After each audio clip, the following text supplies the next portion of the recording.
Hola, buenas tardes a todos.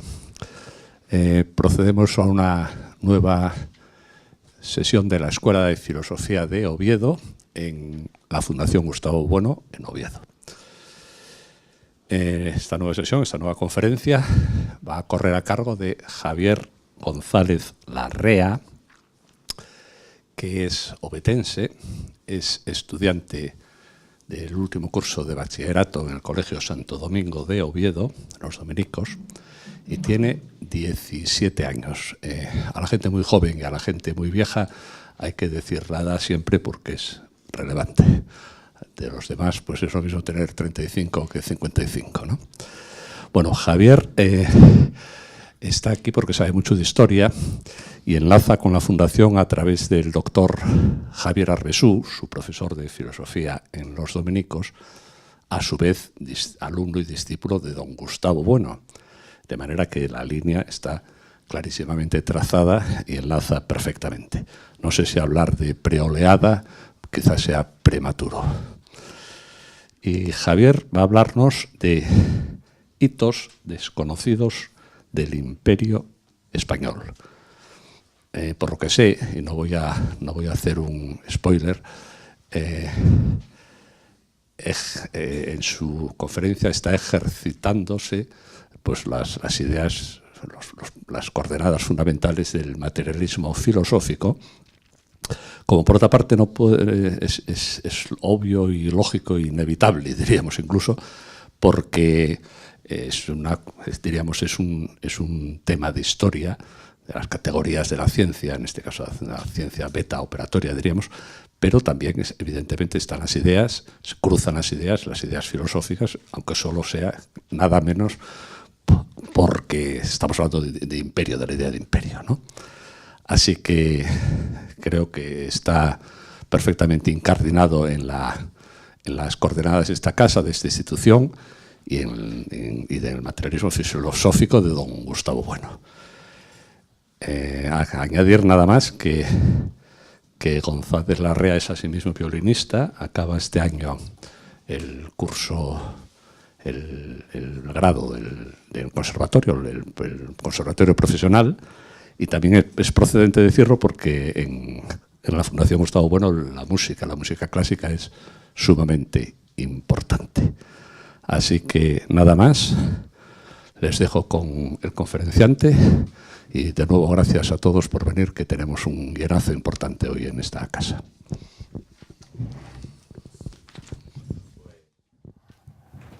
¿Ya puedo hablar? Vale, sí. Bueno, pues muchas gracias, Javier, por tus amables palabras.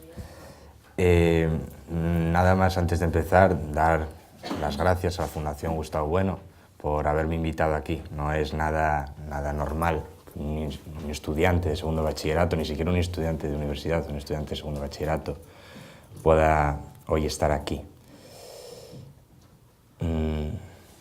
Me llena de emoción, la verdad, poder estar en la misma mesa en la que estuvo don Gustavo Bueno. Hoy ya no nos acompaña, por desgracia, pero es un gran honor poder estar aquí hablando en su propia casa, en la fundación que él creó. A mí me ha fascinado desde hace un tiempo la idea del ortograma. Siempre he sentido una fascinación por los imperios, sobre todo por el Imperio Español. Aprendí a amar España leyendo de historia. Y el Imperio Español es un imperio diferente. Y eso don Gustavo Bueno supo enfocarlo y supo darse cuenta de que el Imperio Español es un imperio muy superior a todos los demás reinos o imperios que haya habido jamás. La idea del ortograma, como bien le indicaba, es una idea muy poco desarrollada por los historiadores. El ortograma es una estructura que se repite a lo largo de la historia. Hay muchos ejemplos, no tiene por qué ser un imperio, puede ser muchas otras cosas, pero que ha sido muy poco trabajada por los historiadores. Es una verdadera lástima que no haya sido así. Y lo que hoy nos reúne, de lo que hoy vamos a tratar, son sobre los hitos olvidados. No es lo mismo, ni por asomo, un hito olvidado que un hecho no relevante. Un hecho no relevante es una anécdota, no es algo que no tiene la mayor importancia, puede ser una pequeña historia. Pero un hito es muy diferente. Un hito es lo que marca un antes y un después, y es lo que España no dejó de hacer durante 200 años, durante casi 300. es marcar siempre un antes y un después en toda la historia de la humanidad, continuamente, sin parar. Por lo tanto, los hitos que hoy vamos a tratar, que son en total 10, que es los que he seleccionado, os puedo asegurar que hay muchos más que 10, marcan un antes y un después en la historia de la humanidad. El problema, como podemos ver, es que se han olvidado, han caído en el olvido, y la cuestión que también vamos a tratar es por qué se han olvidado, cuál es la razón. El Imperio Español nace en América. El ortograma español nace en Asturias, pero el imperio nace en América.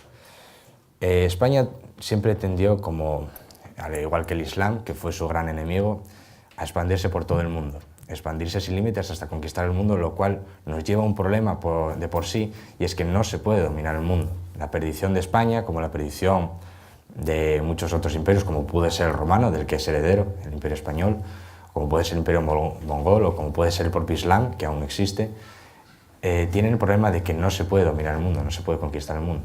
Antes de que un imperio conquiste el mundo, será destruido por su propia ambición. América es un caso muy singular, porque en América se dio un hito. El descubrimiento de América es probablemente el suceso histórico más importante, más relevante de toda la historia de la humanidad. No tiene igual. Unas tripulaciones al mando de un almirante, con Cristóbal Colón, conquistaron uno de los continentes descubrieron uno de los continentes que forman la Tierra, lo cual era algo que nunca se había visto. Pero sin embargo es un hito que va mucho más allá, es decir, no se detiene con el descubrimiento de América. Conquistan América Hernán Cortés, Francisco Pizarro y centenares de conquistadores españoles, muchos de ellos olvidados también, se abalanzan sobre América, la conquistan y la construyen. Esa es la clave. América jamás fue colonizada. No existe, no se puede decir que la América española fuese colonizada, porque el término colonización no es correcto. España jamás explotó a los habitantes de las tierras que descubrió, los trató como sus propios súbditos. Es decir, las leyes de Burgos de 1513 o las nuevas leyes de 1542 afirmaban que el habitante de Perú o el habitante de México valía lo mismo que un habitante de Tordesillas o de Valladolid. Es la base del derecho internacional. El derecho internacional nace en España en aquellos años. Y esa es la base sobre la que se va a construir el Imperio Español. Pero no basta con América. Así que en 1513 también, en 1516, Vasco Núñez de Balboa descubre el Océano Pacífico, y después del Mar del Sur, como lo llamaban en aquella época, el Océano Pacífico, y unos años más tarde Magallanes y Elcano dan la primera vuelta al mundo, es decir, construyen la idea de esfera. La esfera ya no solo como una idea, sino como una hipótesis científica comprobada empíricamente, pasa a ser un logro de España. Y la idea de esfera se crea aquí en España. Por lo tanto, es también, como voy a citar más tarde a Gustavo Bueno, es el inicio del capitalismo. El capitalismo se crea cuando el mundo se puede dar la vuelta al mundo, infinitas vueltas se puede dar al mundo, y así el negocio es infinito. Por otra parte, una vez descubierto el Océano Pacífico, los españoles, del mismo modo que se abalanzaron sobre América, planean abalanzarse sobre Asia, que era el objetivo inicial era llegar a la India.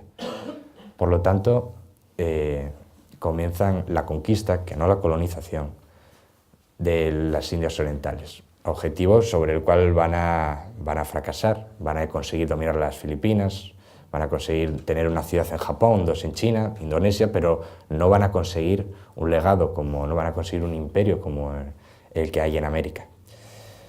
La causa de por qué están olvidados es esa, porque el hito sucede, pero no hay una correlación de hechos detrás, no hay un avance, no hay un desarrollo de los hechos. Más tarde se intentará, como podremos ver en los hitos que les voy a presentar, varios casos sí se intentó hacer una presencia estable y expandir el imperio hacia estas tierras, pero fue imposible, porque como les he dicho, no se puede dominar el mundo. Por lo tanto, España consiguió, de sus 4 objetivos, consiguió 3. El hito de América y su conquista, los hitos en Oriente, o en otras partes del mundo, por decir, y sus establecimientos. Por lo tanto, consiguió sus 3 primeros objetivos: descubrir América, conquistarla y construirla, descubrir las otras partes del mundo, pero no consiguió dominarlas. Por lo tanto, falló en su última parte. El Imperio Español, como les decía, es un imperio muy diferente a todos los imperios que haya habido. Solo hay dos imperios probablemente que sean únicos, es el Imperio Romano y el Imperio Español. El Imperio Español es heredero de Roma. Roma, aparte de, como todos sabemos, tenía la esclavitud, tenía los juegos de gladiadores y tenía unas bases sociales bastante bárbaras, hay que decirlo, pero era un imperio que construía. No eran como las hordas bárbaras del siglo IV que arrasaban y creaban reinos bastante caóticos. Era una sociedad muy estable, una sociedad que construía. La península ibérica es un ejemplo. Los dos mayores emperadores romanos, Trajano y Adriano, nacieron aquí en España. Por lo tanto, es un imperio que genera, es el primer imperio generador. Y allí es donde nace la nación étnica española.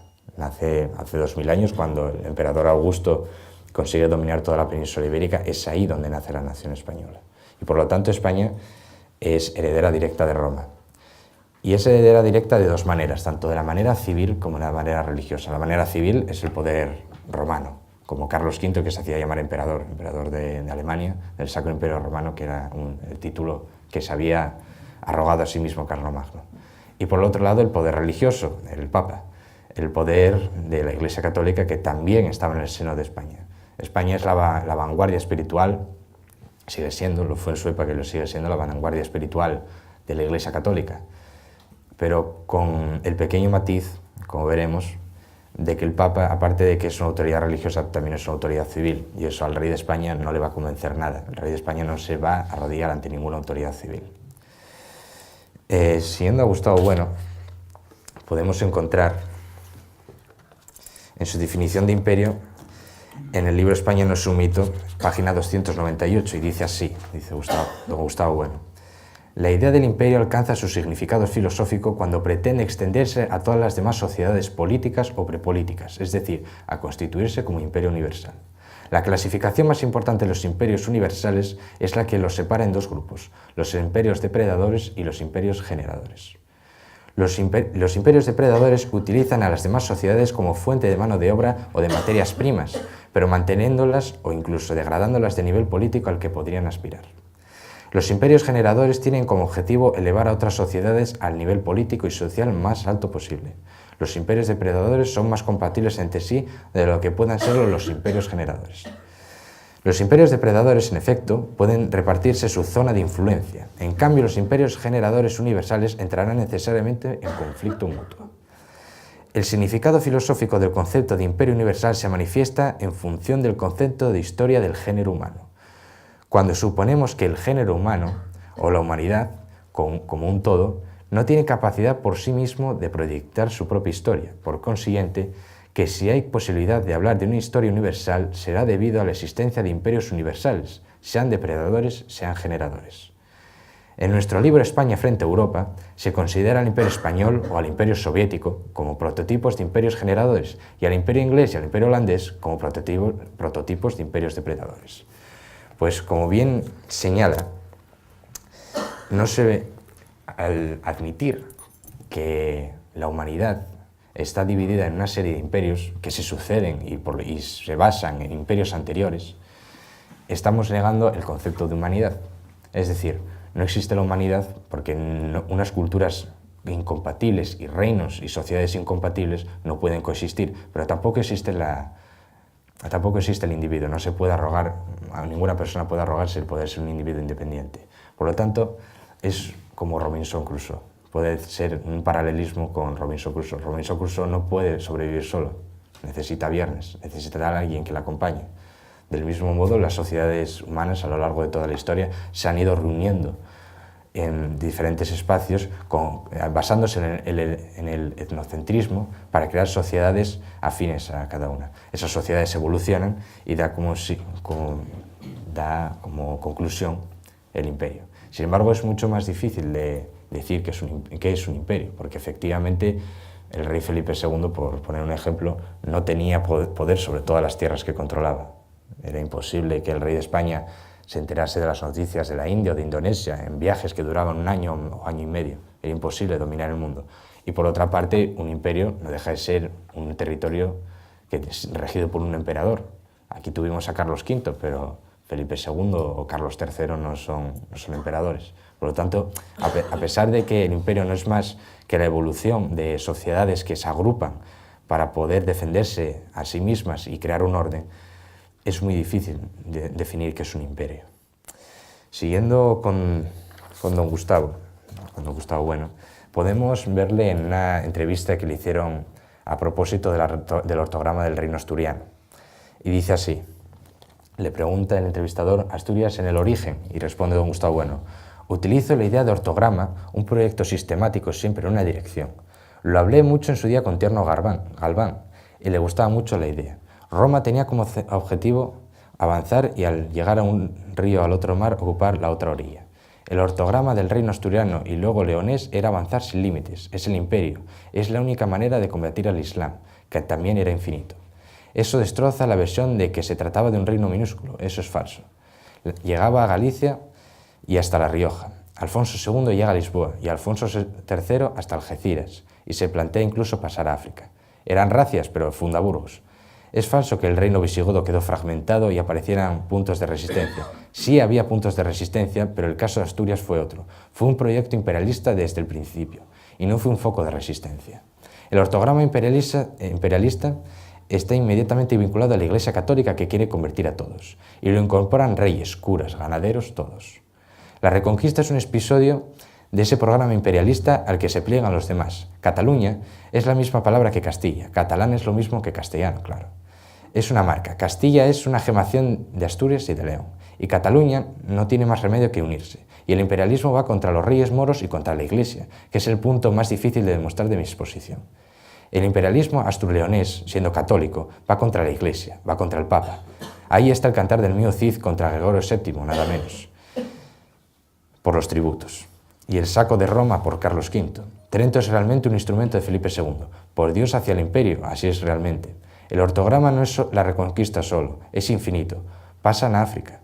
Hay que incorporar a los musulmanes, que también tienen un proyecto universal. Y América se va no por las especias, sino para coger a los turcos por la espalda. Se va a la India realmente y se encuentra con América. Eso cambia toda la estructura de la historia. América es decisiva. Sin ella no habría capitalismo. Como podemos observar, como él mismo señala, hay una parte muy difícil de demostrar, que es evidente que el reino asturiano combatió contra el Islam, pero es muy difícil demostrar que combatiese contra la Iglesia.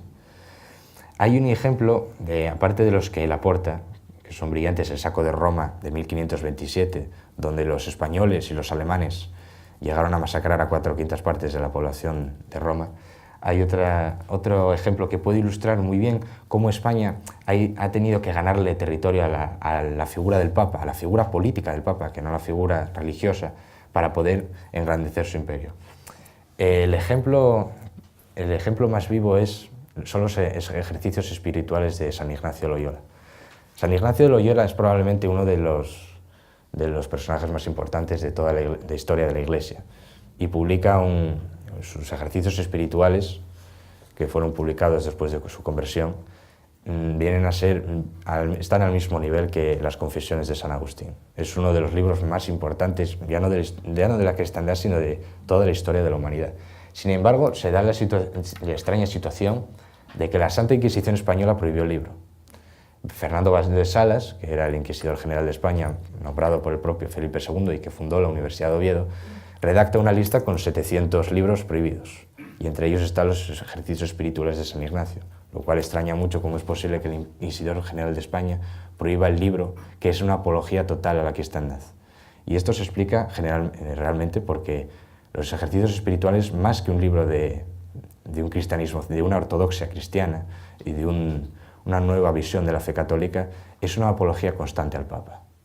Y el rey de España no se puede permitir que ningún sacerdote, ni mucho menos el líder de la Compañía de Jesús, vaya a hacer apología al Papa.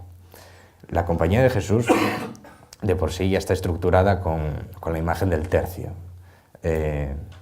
San Ignacio de Loyola había sido soldado en los tercios, había estado en la defensa de Pamplona, y había sido herido y había estructurado su orden como una compañía, la Compañía del Tercio. Asimismo se le puede ver a sí mismo en los cuadros con una lanza y con una armadura. Por lo tanto, era alguien que había creado su orden basándose en el propio ejército español. Por lo tanto, el rey de España, Felipe II, al igual que su padre Carlos V también lo hubiese hecho, no podía permitirse que alguien hiciese de esa manera apología al Papa. Tenía que hacerse apología al rey de España. El Papa se tenía que subordinar a las órdenes del rey de España. Y esto va a ser así al final del reinado de Felipe II. En 1593, el rey Felipe II le escribió al Papa Sixto de que quería tener el título de emperador de los católicos. Quería ser el soberano de todos los católicos del mundo, no solo de España. Y el propio Papa Sixto le contestó que no, que de ninguna manera le podía dar ese título. El Estado tenía que subordinarse a la Iglesia y no al revés. Por lo tanto, el conflicto seguía abierto incluso después de la muerte de Felipe II. Siguiendo con don Gustavo, podemos ver que reitera en su libro El mito de la izquierda, reitera las palabras ya dichas en España no es un mito, diciendo: la idea de imperio alcanza su significado filosófico cuando pretende extenderse a todas las demás sociedades políticas o prepolíticas, es decir, constituirse como imperio universal. Es decir, el imperio tiene que abarcar todas las sociedades, sean como sean. Aquí no cabe dogmatismos como puede ser el imperio inglés o como puede ser el imperio holandés, que despreciaban a gente por su color de piel o por su idioma. Esto no cabe aquí. En ese sentido hay una gran semejanza entre el ortograma de Asturias y el Islam. Al Islam le importa muy poco el lugar de procedencia o tu color de piel. Lo importante es que sigas los 5 pilares de la religión y poco más. Del mismo modo, al Imperio Español no le importó incorporar de igual manera a las tribus que había en el Caribe, en Cuba, en lo que hoy es la República Dominicana o las islas de Barlovento, sociedades que eran paleolíticas y caníbales, incorporarlas del mismo modo que incorporó imperios enteros, civilizaciones enteras como fueron el Imperio Azteca, el Imperio Inca o las ciudades-estado maya, que habían desaparecido, prácticamente habían desaparecido cuando Colón llegó a América. Y por último, y no menos importante, tenemos que citar las palabras de un inglés, precisamente. Su nombre es Erasmus Darwin, es el abuelo de Charles Darwin, el famoso naturalista.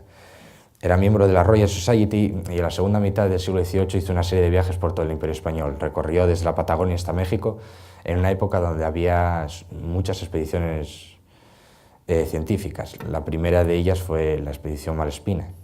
Y dice así Erasmus Darwin: en mis viajes por el inabarcable Imperio Español he quedado admirado de cómo los españoles tratan a los indios, como a semejantes, incluso formando familias mestizas, y creando para ellas hospitales y universidades. He conocido alcaldes y obispos indígenas, y hasta militares, lo que redunda en la paz social, bienestar y felicidad general que ya quisiéramos para nosotros en los territorios que con tanto esfuerzo les vamos arrebatando. Sus señorías deberían considerar la política de despoblación y exterminio, ya que a todas luces la fe y la inteligencia española están construyendo no como nosotros un imperio de muerte, sino una sociedad civilizada. España es la sabia Grecia, la imperial Roma, Inglaterra el corsario turco. Como podemos ver, otra vez se redunda en la idea de Roma. España es heredera directa del Imperio Romano. Y efectivamente las palabras de Erasmus Darwin son fundadas. Pues ahí podemos tener la orden de predicadores, los dominicos. Podemos ver a San Martín de Porres, un hombre hijo de español y de una esclava negra que llegó a ser miembro de los dominicos y santo. O podemos tener también a Nicolás de la Puerta, obispo de México, que era mestizo. Y otro caso muy particular que no se pudo haber dado en ningún otro imperio, ni mucho menos en el siglo XIX, y es el caso de San Pedro Claver, que también fue proclamado santo. San Pedro Claver era de la Compañía de Jesús y llegó a bautizar a cerca de 7.000 esclavos negros. Estaba destinado en Cartagena de Indias, que era por aquel tiempo el mayor puerto de todo el Imperio Español, donde llegaban las mercancías y los esclavos de África y salían las ingentes cantidades de oro y plata de América. San Pedro Claver llegó a tratar a los esclavos negros como iguales, algo sin precedentes, y conmocionó realmente a la sociedad española de la época. Cuando murió en 1657, en España hubo un auténtico clamor para la abolición de la esclavitud. Una abolición que se consiguió parcialmente, no de manera completa, en 1693. En 1693, Carlos II el Hechizado, que tiene tan mala fama, redactó la primera abolición de la esclavitud de la historia de la humanidad. Y eso solo pudo haber sido posible en el Imperio Español, donde, como dice Erasmus Darwin, eran tratados como iguales todos los seres que había en él. Eso hubiese sido imposible en las 13 colonias de la Norteamérica británica, donde los teólogos luteranos decían que los indígenas y los negros no tenían alma. Se basaban en textos de la Biblia donde Noé había maldecido a su hijo negro, diciendo que su raza iba a ser una raza de esclavos y de criados. Y realmente los teólogos luteranos y sobre todo los calvinistas, que eran mucho más apegados al dinero y al comercio, creían realmente que los negros y los indígenas, como los mestizos, no era gente que tuviese alma, era gente impura. Y un hijo y una persona que hubiese nacido de un inglés y de una indígena era alguien impuro realmente, no merecía ningún trato dentro de la iglesia anglicana ni de la luterana.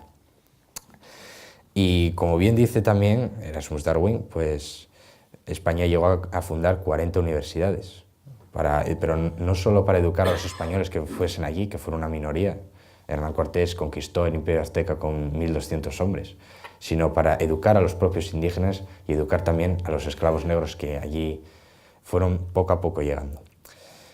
Un ejemplo muy destacado puede ser el sistema de colegios mayores que se estableció en México.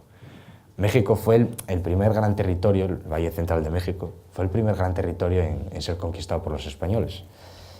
Y el Valle Central de México tenía 25 millones de habitantes, es decir, 5 veces más que la población de España en aquella época. Por lo tanto, hacía falta una gran red de educación y de filantropía en aquellas tierras.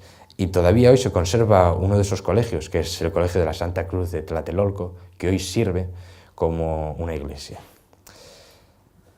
Hay otro ejemplo también muy destacado, pero al otro lado de la América española, que es en el Río de la Plata, donde hubo precisamente un criollo, el primer conquistador criollo de la América española, que es Hernando Arias de Saavedra, Hernandarias, que llegó a fundar 250 escuelas para los indígenas. No tenemos constancia, sin embargo, de que ningún explorador inglés o ningún explorador holandés fundase 250 escuelas en la India o en Norteamérica para educar a los indígenas. Y como iba diciendo antes, la otra cara del imperio, el imperio, como bien he dicho, como bien he desarrollado, nos lo da América. El imperio español se crea en América y crea ya no solo una conquista y una construcción, sino que crea un vínculo. Crea un vínculo que queda materializado en los 250 años de defensa de las Américas que practicaron los españoles y los propios nativos de las Américas. En 1565 se produce el primer intento extranjero de colonizar las Américas. Fue el intento de los franceses, de los hugonotes franceses, de desembarcar en la Florida e intentar establecer en la Florida una colonia francesa. Fue un asturiano, Pedro Menéndez Avilés, el adelantado de la Florida, quien les paró los pies. Y no fue hasta 1806 cuando se produjo la última defensa de las Américas por parte de las armas españolas. En 1806, cuando ya todo está perdido, cuando solo faltan 3 años para que suceda el primer rito independentista, en 1806, cuando ya hemos perdido la batalla de Trafalgar, es cuando los ingleses invaden Río de la Plata, toman Buenos Aires, toman Montevideo, y es un ejército español al mando de Santiago Liniers quien los expulsa, destruye su flota y le captura 6.000 hombres, mandando al traste el intento inglés de colonizar América.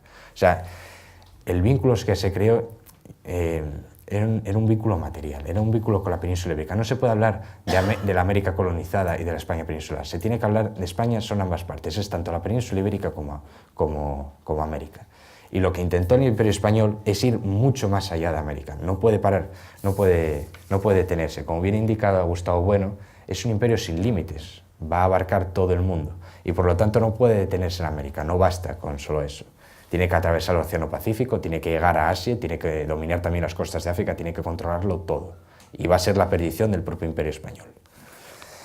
El primer hito, como pueden ver en la hoja que les han dado, es un descubrimiento es el más temprano de todos y el más sorprendente.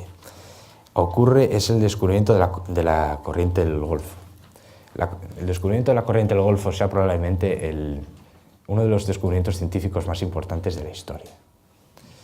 Es la idea de que dentro de los océanos, dentro de los mares, hay corrientes, hay ríos, hay corrientes de agua fría y agua caliente, algo que nadie podía haber pensado. En aquella época se pensaba que nada menos que el mar era un montón de cantidades ingentes de agua en un lugar vacío, pero lejos de eso fue un capitán, Antón de Alaminos, veterano del cuarto viaje de Colón, quien descubrió que dentro del océano Atlántico había una corriente. En el primer viaje de Colón, en su cuaderno de bitácora, podemos ver que la distancia entre el puerto de Palos en Huelva y América es mucho más larga que la vuelta desde Cuba hasta la península ibérica. Fue precisamente Antón de Alaminos, que contaba con solo 12 años cuando estuvo en el cuarto viaje de Colón, consiguió el cargo de capitán. Unos años después tuvo contactos con Hernán Cortés, cuando todavía no era conquistador ni se lanzaba a la conquista de México, y fue el que se fijó de que las distancias recorridas en la vuelta a casa eran muchísimo más cortas que en la ida. Incluso si se hacía una escala en las Azores, la vuelta era mucho más corta. Los portugueses ya habían intuido algo. Había una cosa que habían conseguido descubrir los portugueses, que era, volviendo de Senegal, de la que capturaban los esclavos negros en Senegal, para volver hacia Portugal, se habían dado cuenta de que se tardaba mucho tiempo, y esa vuelta la habían llamado las voltas. Era simplemente partir desde el Senegal, ir a parar a las Azores y volver a Lisboa camino a casa. Por lo tanto, basándose también un poco en lo que decían los portugueses y basándose en sus conocimientos desde los 12 años de edad, Antón de Alaminos descubrió que dentro del océano Atlántico había una corriente. Y ese fue probablemente uno de los mayores descubrimientos científicos de toda la historia. Y como pueden ver, es ignorado, pues, más que nada por lo temprano que se hizo el descubrimiento. Se descubre en 1515, cuando apenas tenemos territorios en América. Y Antón de Alaminos, si bien había tenido contactos con Hernán Cortés, se conservan sus cartas con Hernán Cortés, no era alguien afamado, no era alguien de la corte, era simplemente un capitán de barco. Y por lo tanto, su gran descubrimiento fue ignorado, fue simplemente metido en un cajón y olvidado para el resto de la historia. Esta corriente del Golfo, que fue utilizada tanto por los españoles, va a ser la clave del comercio español con América. Sin haber dominado los tiempos, sin haber dominado la tardanza, sin haber dominado cómo eran las etapas del regreso a casa desde América, no se hubiese podido construir la flota de Indias que traía todas las ingentes cantidades de oro y plata de América. El siguiente hito olvidado, es probablemente el más sangrante de todos, porque es el descubrimiento de Australia. Es un hito que no se sabe muy bien cómo es que tenemos información de él, porque no tenemos noticia de qué ocurrió con ninguno de los hombres que participó en él. Al igual que Antón de Alaminos, que no sabemos ni dónde nació ni dónde murió, no se sabe qué ocurrió con él, tenemos el caso de Francisco de Oces. Francisco de Oces era andaluz y era marinero desde la juventud. En 1525 se embarcó en la expedición de Juan Sebastián Elcano, la segunda expedición de Juan Sebastián Elcano. Elcano había vuelto a España lleno de gloria después de haber dado la primera vuelta al mundo. Habían recorrido 85.000 kilómetros a lo largo de todo el mundo y había sobrevivido una sola nave de las 5 que habían participado, la nao Victoria. Habían vuelto muy pocos hombres de todos los que participaban en la expedición. Y Sebastián Elcano, que era el único oficial que había conseguido retornar a casa, tenía la idea de volver a hacer el viaje, pero esta vez conquistar las Islas Molucas en Indonesia. Indonesia estaba siendo dominada por los portugueses y España, que acababa de descubrir América, veía bien la pieza jugosa que era toda América, pero también quería, por supuesto, todas las especias de Extremo Oriente. Por lo tanto, Juan Sebastián Elcano escribió una carta a Carlos V proponiéndole que con una expedición similar a la de Magallanes, podía ir al otro lado del mundo y conquistar las Islas Molucas para el rey, para el emperador. Carlos V le dijo que sí, y organizaron una expedición de 7 naves. Una de esas era la nave San Lesmes, un patache que estaba dirigido por el capitán Francisco de Oces. Partieron de Cádiz en 1525 y los restos de la expedición, de lo que sí se podía decir que eso fue una expedición, volvieron 11 años después a casa, en 1536. Como por supuesto Juan Sebastián Elcano murió en el viaje, junto con su jefe, por así decirlo, que era Francisco García Jofre de Loaysa. Jofre de Loaysa ni siquiera era español, era portugués, pero era almirante de la Marina portuguesa y había sido expulsado de había sido expulsado por el rey de Portugal porque supuestamente había más almirantes que barcos. Loaysa pidió permiso a Carlos V por si podía ser almirante de la Armada castellana, y Carlos V le dijo que sí, y fueron Loaysa y Elcano quienes planificaron la ida a las Islas Molucas. Partieron, como he dicho, en 1525 y atravesaron el Océano Atlántico, lo que fue una odisea. Tardaron cerca de 2 años. Llegaron hasta lo que hoy es el Río de la Plata, y más al sur, en lo que hoy es la Tierra del Fuego, y allí la expedición se separó. Se volvieron a reunir y cuando estaban cerca del estrecho de Magallanes se confundieron de estrecho, les sorprendió una tormenta y ahí es donde el capitán Francisco de Oces se pierde. Se pierde con su nave, que es la nave más pequeña de todas las que participa en la expedición, y en vez de atravesar el estrecho de Magallanes, bordea el Cabo de Hornos. Descubre el Cabo de Hornos y descubre el estrecho que hay entre América y la Antártida. Hoy ese paso es conocido como el Paso Drake por el pirata inglés Francis Drake, pero en algunos mapas españoles antiguos, sobre todo del siglo XIX, se puede ver como al paso, en vez de llamarlo Paso Drake, se le conoce como el Mar de Oces. Supuestamente a partir de ahí se les pierde la pista, más la información que tenemos es escasa. Y atraviesan el peligrosísimo Océano Pacífico Sur y llegan hasta Australia. ¿Cómo conocemos esto si ninguno de los hombres que participaron, ni siquiera Francisco de Oces, ni ninguno de sus tripulantes sobrevivió a la expedición? Al parecer, según algunas fuentes portuguesas, Francisco de Oces fue capturado por los portugueses. Y no se sabe muy bien si lo llevaron hasta Indonesia o si lo mataron allí junto con toda su tripulación. Pero en el siglo XX se hizo una excavación arqueológica en la que se demostró que había un patache. La nave, las características del patache descubierto en una bahía australiana coincidían perfectamente con la descripción del barco de Oces. Por lo tanto, es presumible que Francisco de Oces llegase a Australia. Es muy probable. Además, han encontrado otra serie de pruebas como artefactos de hierro, morriones o algunas piedras grabadas con el año 1528. Algo que puede indicar que por aquellas fechas el único que podía estar allí era Francisco de Oces y sus hombres. Si nos fijamos en la costa de Australia, podemos ver que los restos españoles se van esparciendo de sur a norte. Por lo tanto, la expedición de Francisco de Oces, su tripulación y él fueron avanzando de sur a norte hasta que en algún punto en el norte de Australia se les pierde la pista. El resto de la expedición, que intentó buscar a Francisco de Oces, siguió su rumbo. Consiguió encontrar el estrecho de Magallanes, lo atravesó, consiguió pasar todo el Océano Pacífico hasta llegar hasta las Islas Molucas. Y allí prácticamente la expedición se disolvió. No había suficientes hombres y suficiente material para poder hacer frente a los portugueses. Los portugueses habían construido fortines, tenían una flota muy buena, tenían grandes galeones, tenían muchas tropas y ninguna expedición española podía atravesar medio mundo para poder conquistarlas. Y es allí donde entra el primo de Hernán Cortés, Álvaro de Saavedra. Álvaro de Saavedra había llegado a México junto con Hernán Cortés, pero era un hombre de mar, no era precisamente un soldado de tierra. Y fue precisamente cuando le llegó la noticia en 1528, el mismo año en que presumiblemente Francisco de Oces descubrió Australia, donde les llega la noticia a Hernán Cortés y a Álvaro de Saavedra de que los españoles que hay en Indonesia están en graves apuros. Y es Hernán Cortés quien le ordena a su primo que reúna una flota de 3 barcos.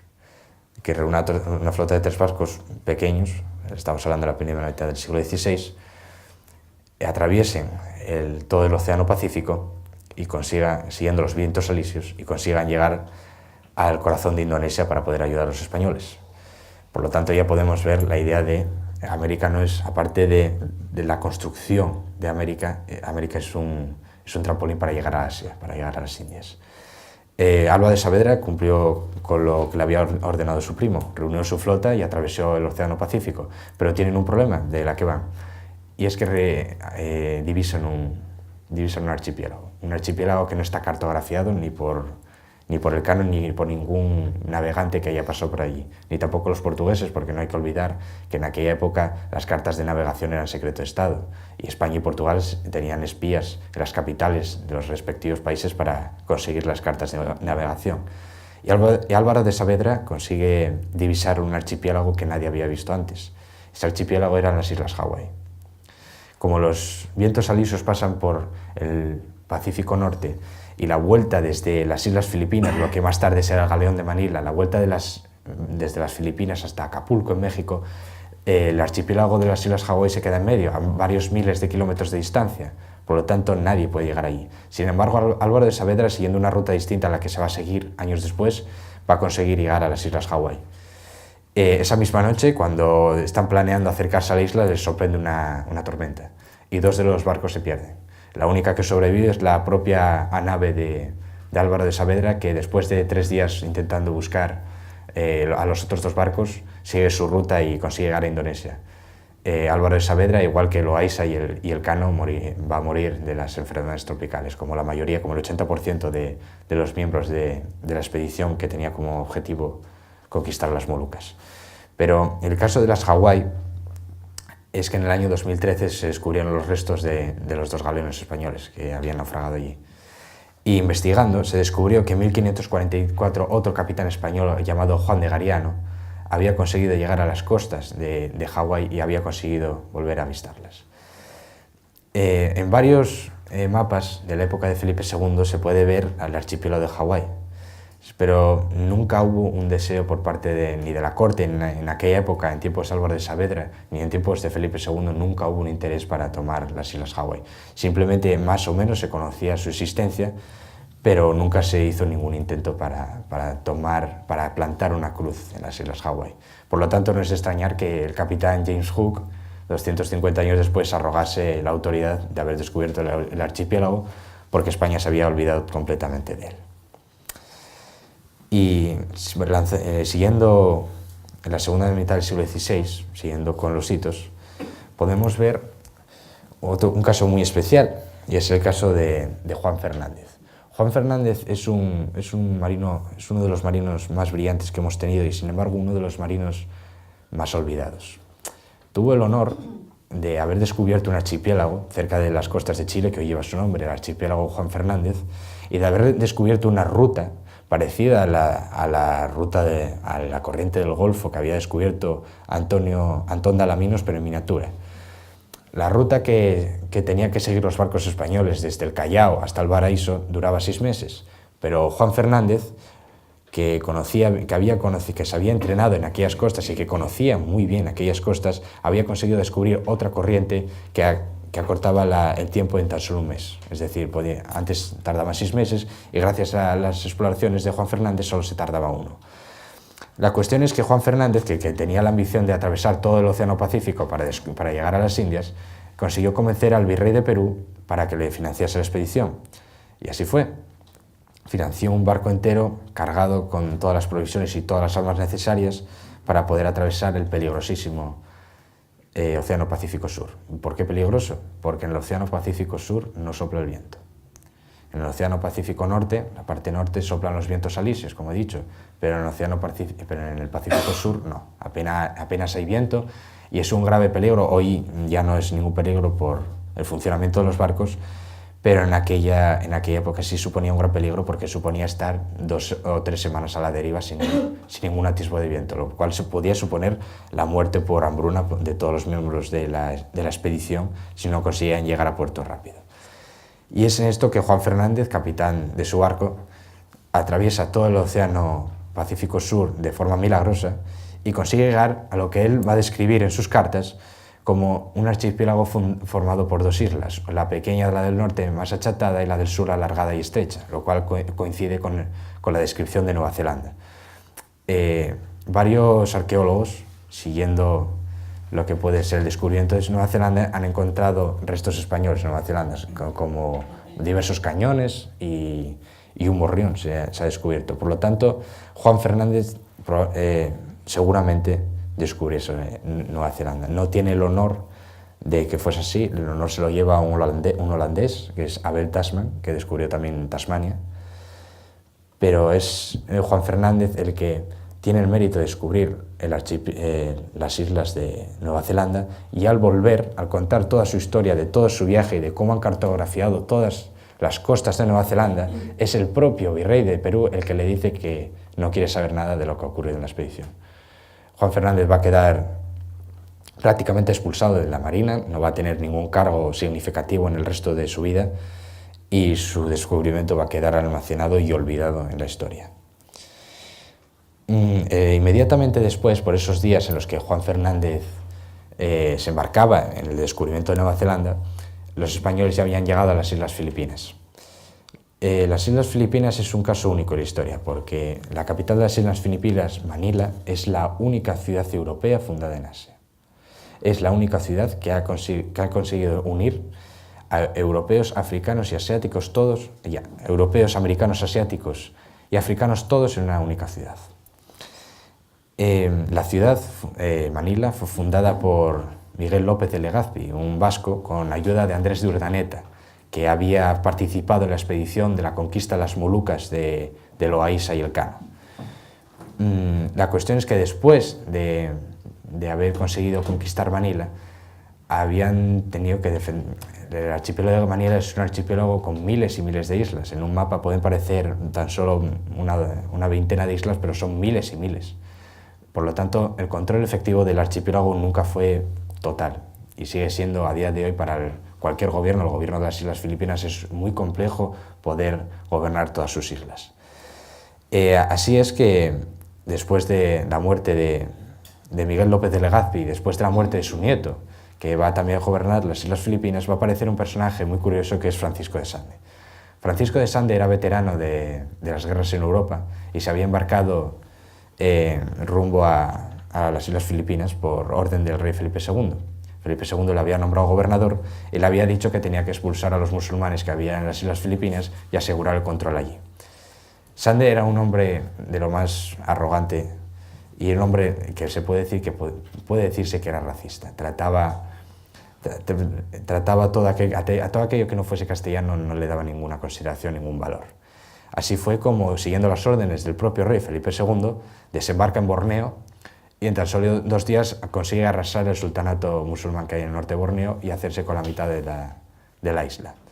También consiguió conquistar la isla sur de Filipinas, la isla de Mindanao, que hoy sigue siendo musulmana y que sigue teniendo una fuerte actividad musulmana allí, y consiguió tener un control administrativo efectivo desde Filipinas. Y es desde Manila, Y es desde allí de Manila desde donde planea y quiere poner en práctica su proyecto más ambicioso, que es la conquista de China. China por aquella época tenía 65 millones de habitantes. España solo tenía 5 millones, por lo tanto hubiese sido un disparate, y fue un disparate para muchos de sus seguidores, que se arrogase la autoridad de que solo unos pocos españoles, unos pocos miles de españoles pudiesen desembarcar en las costas de China y poder llegar hasta Pekín, bautizar al emperador de China y hacer que todo el imperio pudiese ser parte de España.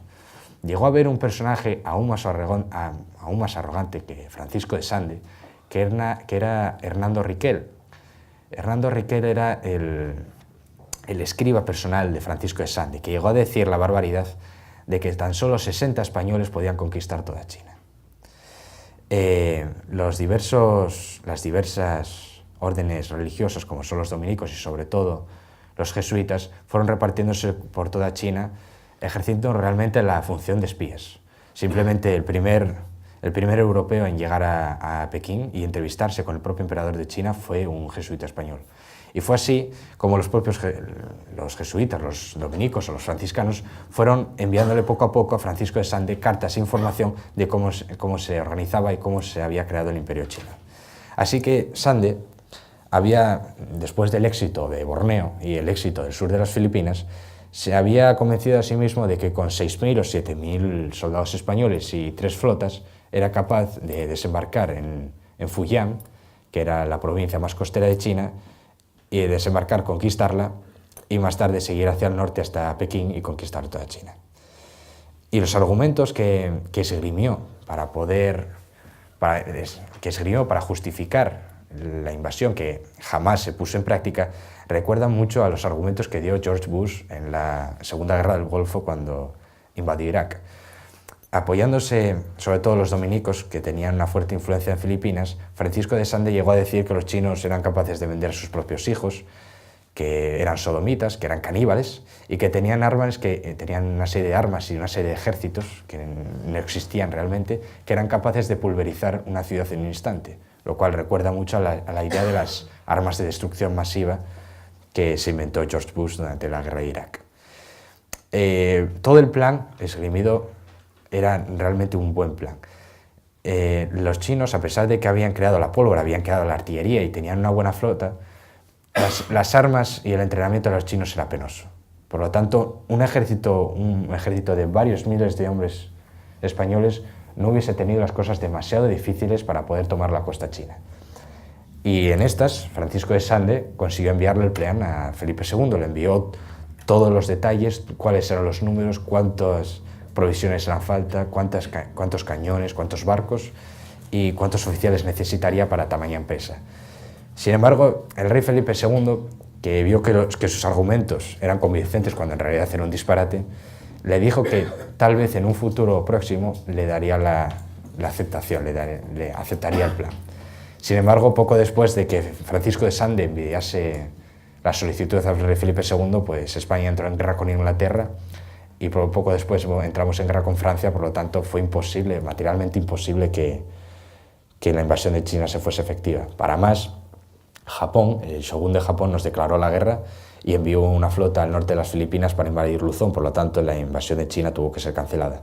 Pero recuerda mucho a la idea de avanzar sin límites, hasta el deseo de querer enfrentarse a un imperio tan inmenso como es China y que era inmensamente mucho más grande que España. Tenía muchísima más población y sin embargo los españoles, en esa arrogancia de querer conquistar el mundo, intentaron, al menos planearon invadir China, por lo tanto es un mérito. Siguiendo con el descubrimiento de los archipiélagos, todos los descubrimientos fueron en estas propias décadas, sobre todo en la segunda mitad del siglo XVI, que es donde se construyen los grandes galeones españoles que tanta fama tienen a través de Hollywood. Las diferentes expediciones españolas se lanzaron a descubrir archipiélagos por todo el Océano Pacífico.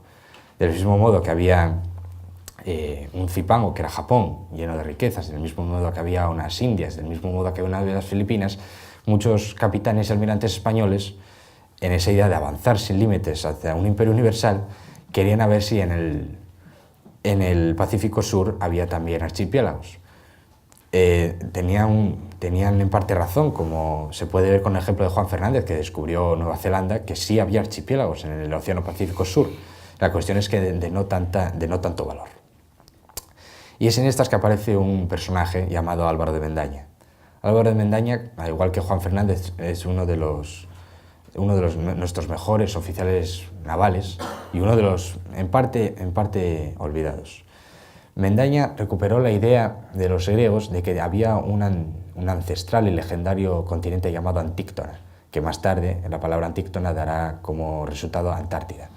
La idea de la Antíctona había sido promulgada por los filósofos griegos de Alejandría, dirigidos por Eratóstenes de Cirene. Habían promulgado simplemente de que en el hemisferio norte había demasiada masa terrestre, por lo tanto en el hemisferio sur tenía que haber un megacontinente, porque de no ser así la Tierra volcaría. Por lo tanto era necesario que hubiese un megacontinente en el sur para poder equilibrar la esfera de la Tierra. Y a ese continente Eratóstenes de Cirene le llamó la Antíctona. En el siglo XVI, en la fiebre de los descubrimientos y de las expediciones, Álvaro de Mendaña recupera esa idea y se lanza al descubrimiento de la Antíctona para ver si puede llegar. No va a llegar nunca porque efectivamente en el Pacífico Sur no hay ningún continente de esas proporciones. Está Australia, el cual va a ser localizado por otra expedición después de él, pero sí que va a conseguir hacer dos viajes donde va a descubrir una serie de archipiélagos como son, por ejemplo, las Islas Marshall o las Islas de los Ladrones. En la primera expedición, cuando tenía tan solo 25 años, descubre las Islas Salomón y uno de sus capitanes, Pedro de Ortega, que era de Sevilla, de un pueblo llamado Guadalcanal, se desvía de la expedición por órdenes del propio Mendaña y consigue descubrir una isla que va a bautizar con el nombre de su pueblo, que es la isla de Guadalcanal, donde tuvo lugar una de las batallas más sangrientas de toda la Segunda Guerra Mundial. Las Islas Salomón van a ser el objeto de, si bien Mendaña se va a olvidar, una vez descubierto el archipiélago de la Salomón, Mendaña se va a olvidar de la búsqueda de la Antíctona y se va a centrar en la conquista más realista de la Salomón. En 1569 vuelve a México y no va a ser muchos años más tarde, hasta 1595, donde va a organizar una segunda expedición con el permiso del anciano rey Felipe II, que le permite volver a las Islas Salomón. Fue con 4 barcos, y de esos 4 barcos solo volvió uno, y el propio Álvaro de Mendaña perdió la vida en la segunda expedición. Y fue su propia mujer, Isabel de Barreto, quien tomó el mando del único barco que le quedaba para volver a las Islas Filipinas. Fue en esta expedición también, en la segunda, entre 1595 y 1596, donde va a participar un taciturno personaje que va a tener una destacada actuación unos años después, que es Pedro Fernández de Quirós. A pesar de su nombre, que Fernández de Quirós era de Coimbra, era portugués. Por lo tanto, es el claro ejemplo de que las líneas trazadas por el Tratado de Tordesillas entre españoles y portugueses no eran nada claras. Por un lado, había una enemistad declarada por la posesión de las Indias Orientales, pero en 1595, una vez hecha la anexión entre España y Portugal, una vez que España se anexionase Portugal, había una especie de unión, no muy bien entendida, pero había una unión bajo la figura del rey Felipe II. Como bien he dicho, de los 4 barcos solo volvió uno, y los otros 3 se hundieron en las Islas Salomón a causa de las propias disputas entre los españoles, que no se habían puesto de acuerdo de qué pedazo de tierra se quedaría cada conquistador. Pero lo que llama la atención de esta segunda expedición es que se quiso hacer un control efectivo del archipiélago, pero no pudo ser. El propio Mendaña murió de malaria, como tantos otros aventureros españoles, y su mujer, Isabel de Barreto, junto con el mencionado Pedro Fernández de Quirós, volvieron a Manila. A pesar de que se sabe que descubrió centenares de islas y una serie de archipiélagos muy importantes, pero fue la propia muerte del propio Mendaña y fue el poco prestigio y el poco empeño que hubo desde Madrid de controlar esos archipiélagos lo que hizo que su labor fuese en parte olvidada.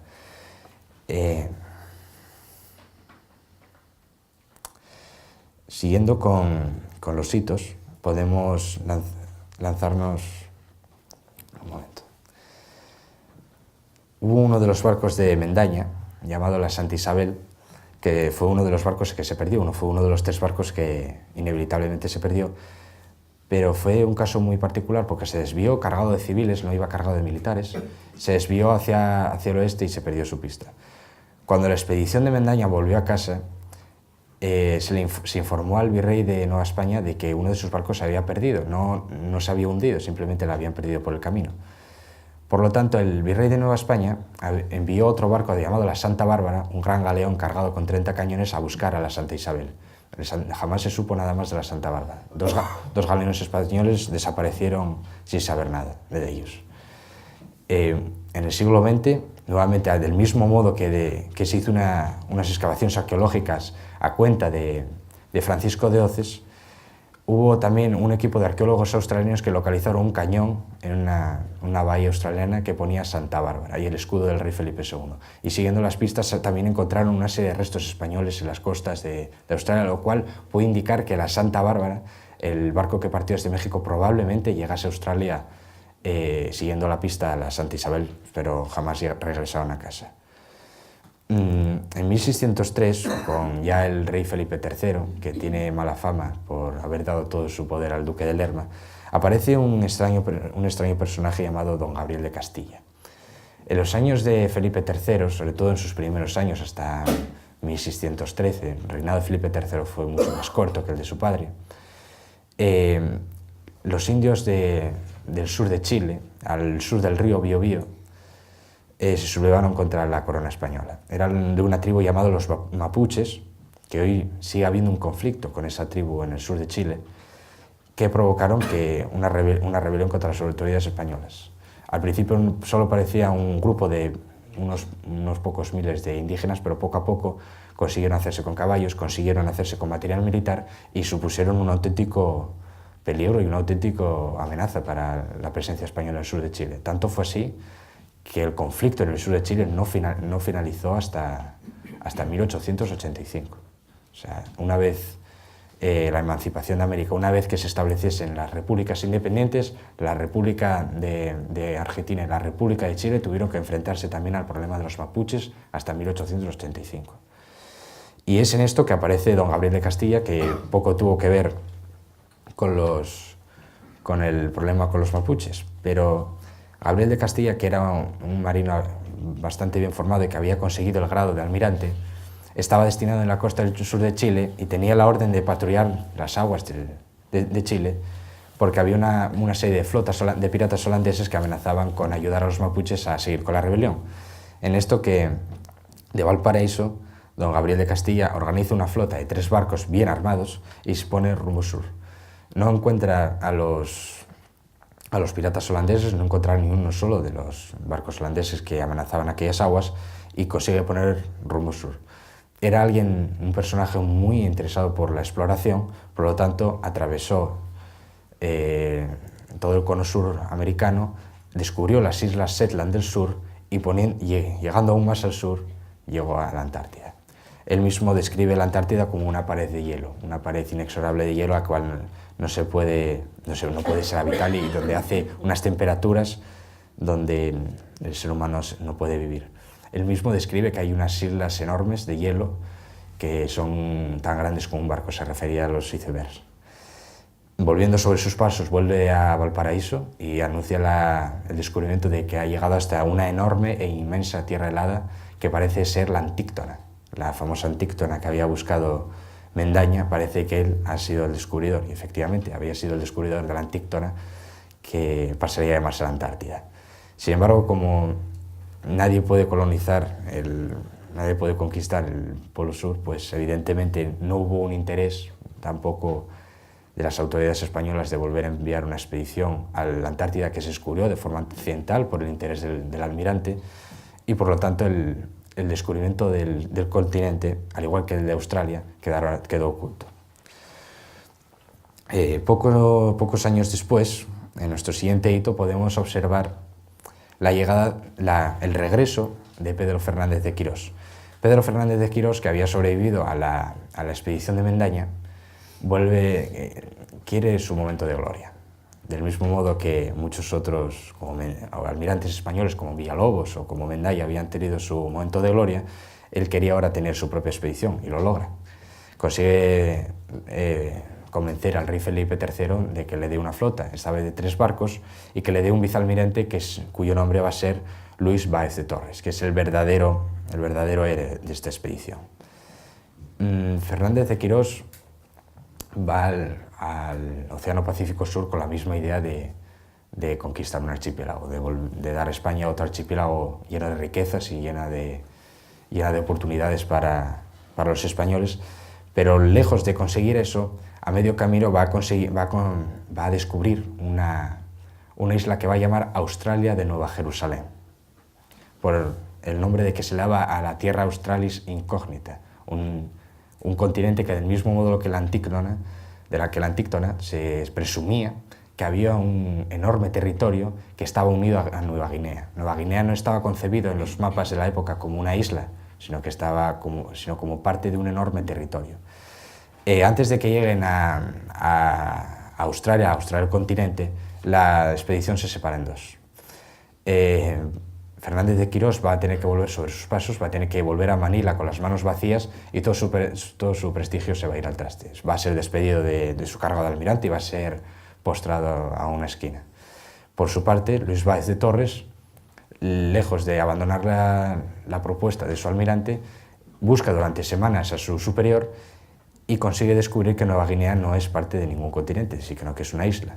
Y poniendo rumbo sur, consigue descubrir Australia y desembarcar en Australia. Fue la única expedición española que descubrió Australia y que volvió para informar de su descubrimiento.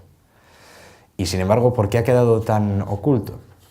Porque, como he dicho, la isla que había descubierto Fernández de Quirós se llamaba Australia de Nueva Jerusalén, de modo que cuando Luis Báez de Torres volvió a casa meses después, dijo que había llegado hasta Australia, pero las autoridades españolas, igual que el virrey el virrey de Nueva España, que era el encargado de las Islas Filipinas, que creyó que se refería a la isla de Australia de Nueva Jerusalén, que había sido descubierta por Fernández de Quirós. Por lo tanto, el descubrimiento del continente australiano quedó oculto en un error entre las cartas, entre los documentos, la burocracia y los nombres y los miles de nombres que ponían a las islas. Hubo un error y hizo que el gran descubrimiento quedase oculto. Como podemos ver, de los 6 continentes que tiene la Tierra, 3 son descubiertos por España: América, Australia y la Antártida. Por lo tanto, no es que España descubriese el Nuevo Mundo, es que España descubrió el mundo entero. Como decía don Gustavo Bueno, la realidad histórica de España es una realidad histórica única. No se puede entender la historia del mundo sin España. Y es descubriendo, una vez descubierta América y conquistada América, cuando se lanzan a conquistar la otra mitad del mundo, es cuando realmente consiguen cerrar la idea de esfera. Y cuando le entregan a la humanidad la idea de esfera, pero material. No es la idea de una tierra plana llena de territorios y mares, no, es la idea de esfera que iba en parte en contra de las doctrinas de la religión, de la Iglesia Católica, pero fue España quien promulgó la idea del planeta Tierra. Y fue precisamente esa idea la que fue promulgada en muchos tratados de matemáticas y de filosofía a finales del XVI y principios del XVII. El siguiente hito probablemente ya no tiene nada que ver con las historias de descubrir archipiélagos en el Océano Pacífico, que es donde se centró gran parte de la actividad española en el siglo XVI. El personaje que ahora se presenta es un jesuita. Su nombre era Pedro Páez Jaramillo. Pedro Páez Jaramillo se formó en diversas universidades en España y cuando tenía alrededor de 30 años se marchó a la India, a Goa, a predicar el Evangelio junto con otro jesuita español. Allí tuvieron bastante éxito, en Goa, cuya capital es la ciudad que sirve de capital es Vasco da Gama, en honor al almirante portugués, y fue desde allí donde Pedro Páez Jaramillo propuso a su compañero y a otros jesuitas irse a África a predicar el Evangelio, y donde era la parte de África la más efectiva, la que pudiese ser más efectiva para predicar el Evangelio: Etiopía. En Etiopía había una comunidad judía y había tenido varios contactos con los portugueses, no era tierra nueva para los hispanos. Por lo tanto, Jaramillo tiene el empeño de predicar el Evangelio a Etiopía y allí se va con sus compañeros. Es precisamente la capital de Etiopía, que es la sede del Negus, del rey de Etiopía, donde hay una guarnición de 200 soldados españoles, que es muy poco. La cuestión es que en 1603, el mismo año en que don Gabriel de Castilla descubre la Antártida, Páez Jaramillo va a conseguir bautizar al Negus de Etiopía. Va a abandonar su religión y va a convertirse al catolicismo. Esto va a ser un error por parte del Negus de Etiopía, que se va a tener que enfrentar a una sublevación que le va a deponer y que va a conseguir que la guarnición española de 200 hombres sea aniquilada por los rebeldes. Y son los propios rebeldes quienes ponen precio a la cabeza de Jaramillo y de sus compañeros. Y Jaramillo, que es el único que consigue sobrevivir, consigue integrarse entre las diferentes tribus indígenas de África. Consigue pasar 15 años entre ellas, aprendió sus costumbres, consiguió aprender a hablar etíope y consiguió conocer la geografía del terreno, consiguió conocer cómo eran las riberas del Nilo. Y es en el Nilo, en su gran fascinación, como él va a escribir, sentí una gran emoción al descubrir lo que habían soñado Ciro el Grande, Alejandro Magno, Julio César, que era llegar a las fuentes del Nilo. Hoy sabemos que el Nilo no tiene unas fuentes, realmente nace en dos partes, que es el Nilo Blanco y el Nilo Azul. El Nilo Azul es el que va a ser descubierto por Páez Jaramillo. En 1618, este año se cumplen 400 años, Páez Jaramillo atravesó varios centenares de kilómetros acompañado de un grupo de indígenas, en río arriba caminando, y consigue descubrir el nacimiento del Nilo Azul, 250 años antes que Livingstone y Stanley en el siglo XIX. Y 150 años antes que la primera expedición británica en busca de las fuentes del Nilo. Páez Jaramillo jamás regresó a España. Cuando el nuevo rey de Etiopía le permitió volver a la capital, Páez Jaramillo ya era un hombre anciano y consiguió publicar una obra llamada Historia de Etiopía, que fue desclasificada hace unos pocos años. Está escrita en etíope, la lengua nativa de los indígenas, y fue allí precisamente donde murió. Sigue enterrado allí, en la capital de Etiopía, en Addis Abeba, y como el escaso contacto, el nulo contacto que tuvo con la península ibérica hizo que su gran descubrimiento, la llegada al nacimiento del Nilo Azul, fuese completamente olvidada. A pesar de la nula conexión con la península, no hay que olvidar tampoco que España tuvo una escasa presencia en África. Lo intentó, consiguió dominar Madagascar, consiguió dominar Mozambique y Kenia, pero no pudo tener toda la presencia que quisiera. Y por último, damos un salto hasta el siglo XVIII, a la época de Carlos III, cosa que no tiene nada que ver con la época de los Austrias, que es donde tuvieron lugar la gran mayoría de los hitos. El caso de Alaska es probablemente el más complejo de todos, porque ocupó tres décadas, como bien pueden ver, y requirió el esfuerzo de gente muy diferente para esta labor. Requirió el esfuerzo de misioneros, de navegantes y de exploradores que tuvieron como el objetivo de frenar al Imperio ruso. Por aquel entonces, Alaska era un territorio del Imperio ruso y tenía también algunos territorios de lo que hoy es Canadá. Habían conseguido descender desde el norte hacia la costa oeste de Canadá buscando zonas cálidas y amenazaban con las posesiones españolas en Norteamérica. Y es allí donde, en tiempos de Carlos III, una serie de exploradores y misioneros españoles se proponen pararles los pies a los rusos. Hay un personaje clave en el caso de Alaska, que es el de Fray Junípero Serra, que fue canonizado por el Papa Francisco en 2015. Junípero Serra, que se le atribuye el bautizo de más de 7.000 indígenas, consiguió fundar cerca de 54 misiones en toda Norteamérica y tiene el honor de haber fundado, junto con Gaspar de Portolá, un explorador español, el haber fundado en 1769 San Diego, la gran ciudad norteamericana que hoy sirve de base a los marines estadounidenses. Por aquellas mismas fechas se fundan los presidios de Los Ángeles y San Francisco, las importantes ciudades de la costa oeste de Estados Unidos, para crear realmente una base efectiva sobre el oeste español. Los primeros en haber conseguido dominar aquellas tierras, las tierras áridas del oeste americano, habían sido los dragones de Nueva España. Los dragones, como así se les llamaba, eran realmente vaqueros, muchos de ellos llegados del Guadalquivir, donde había un estilo de vida vaquero, que tenían como objetivo proteger aquellas tierras de los apaches y más tarde de los comanches.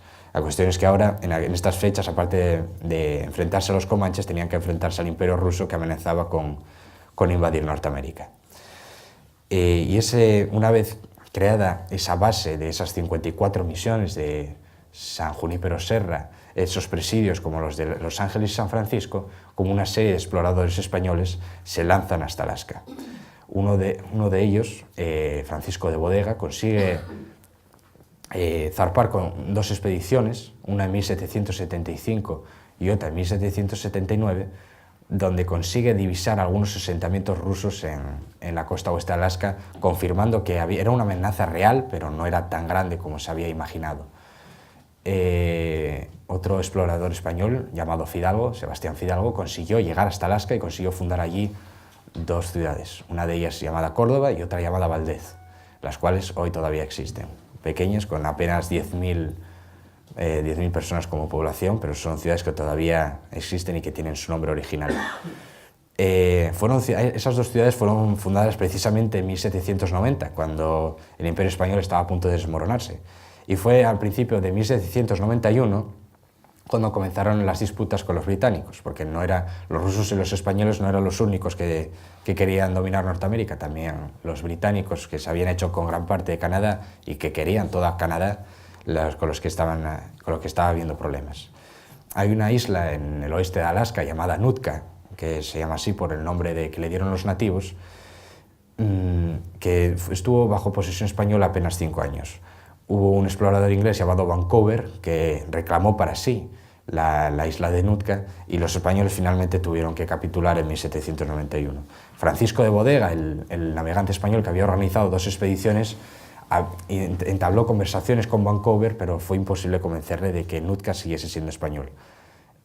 Alaska no pudo ser retenida por más tiempo. Las dos ciudades que hoy todavía existen fueron abandonadas, prácticamente abandonadas, quedaron en manos de los británicos y los rusos se replegaron. Por lo tanto, el norte, las posesiones españolas de Norteamérica quedaron a salvo. Poco después de 1794, de la capitulación de Nootka, en 1810 se produce el primer grito independentista. En 1824 todo el Imperio Español se viene abajo. Pero no se viene abajo por una potencia extranjera, como podría ser el Imperio Ruso o el Imperio Británico, que invade el Imperio Español, sino que se desmorona porque la propia voluntad de los habitantes del Imperio Español. Son los propios habitantes, los criollos, muchos de ellos influenciados por Gran Bretaña, como Simón Bolívar, como José de San Martín, los que desean que el Imperio Español desaparezca, influidos, entre otras cosas, por la leyenda negra que todavía hoy persiste.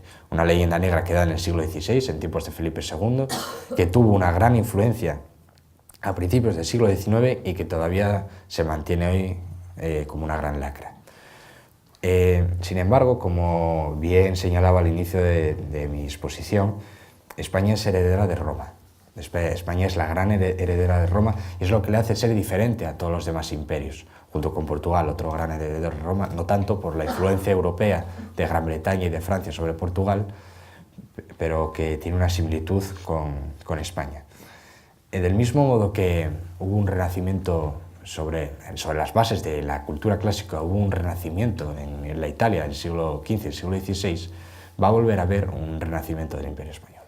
Pero no un renacimiento basado en las armas, ni en el descubrimiento de nuevos archipiélagos, ni en los galeones, ni en los tercios de Flandes, sino un renacimiento basado en las ideas, en la idea de que pueda haber un idioma universal, en la idea de que pueda haber una nación que abarque todas las tierras, un proyecto universal que pueda juntar a todos los pueblos de todo el mundo. Y ese proyecto universal es el que tiene España.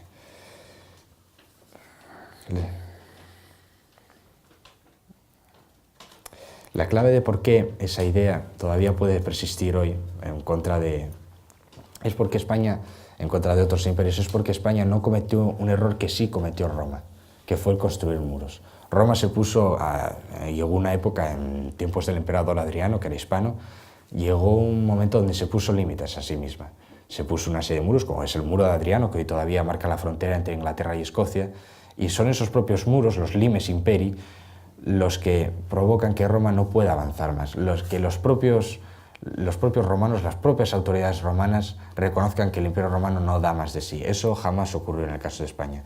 Después de la hecatombe de la paz de Westfalia, de la hecatombe de la paz de los Pirineos de 1659, vuelve a haber un intento de volver a echar arriba al Imperio Español en el siglo XVIII de la mano de los Borbones, que se pudo ver sobre todo en la figura de Carlos III, que hizo efectiva que el Imperio Español volviese a relucir. No como primera potencia, porque fue imposible, pero sí como una potencia marítima que pudo enfrentarse a los ingleses y a los holandeses en una gran cantidad y diversa de situaciones.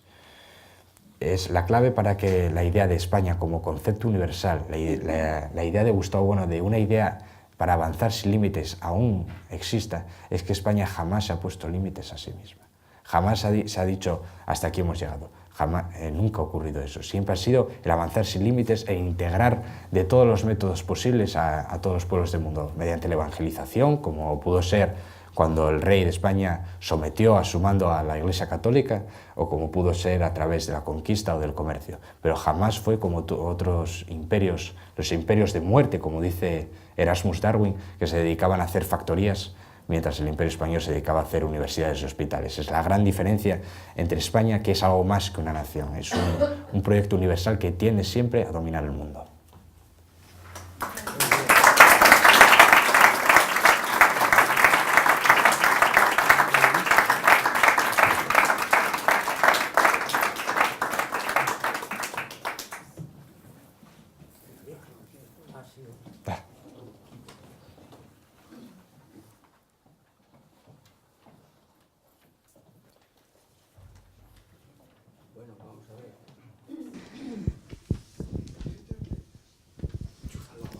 Está, vale.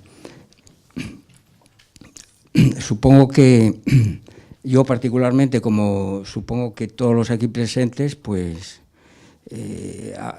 yo particularmente, vamos, he quedado admirado de la precocidad intelectual de Javier, ¿no?, que ha sido capaz durante un tiempo bastante extenso, no solamente de demostrar que ha entrado en la filosofía de Gustavo Bueno y que pues domina conceptos básicos de su filosofía de la historia y de la política, ¿no?, como la idea de imperio, porque ha hecho una reexposición, a mi juicio, correcta, con la corta edad que él tiene, ¿no?, si lo comparamos a los que llevamos muchos años leyéndolo, pues claro, yo he quedado admirado, ¿no?, realmente como él ha sabido, pues en poco tiempo y en unas pinceladas, hacer un buen recorrido por esa noción tan potente que le permite a él estudiar la historia y ver la historia desde unas coordenadas pues más ricas que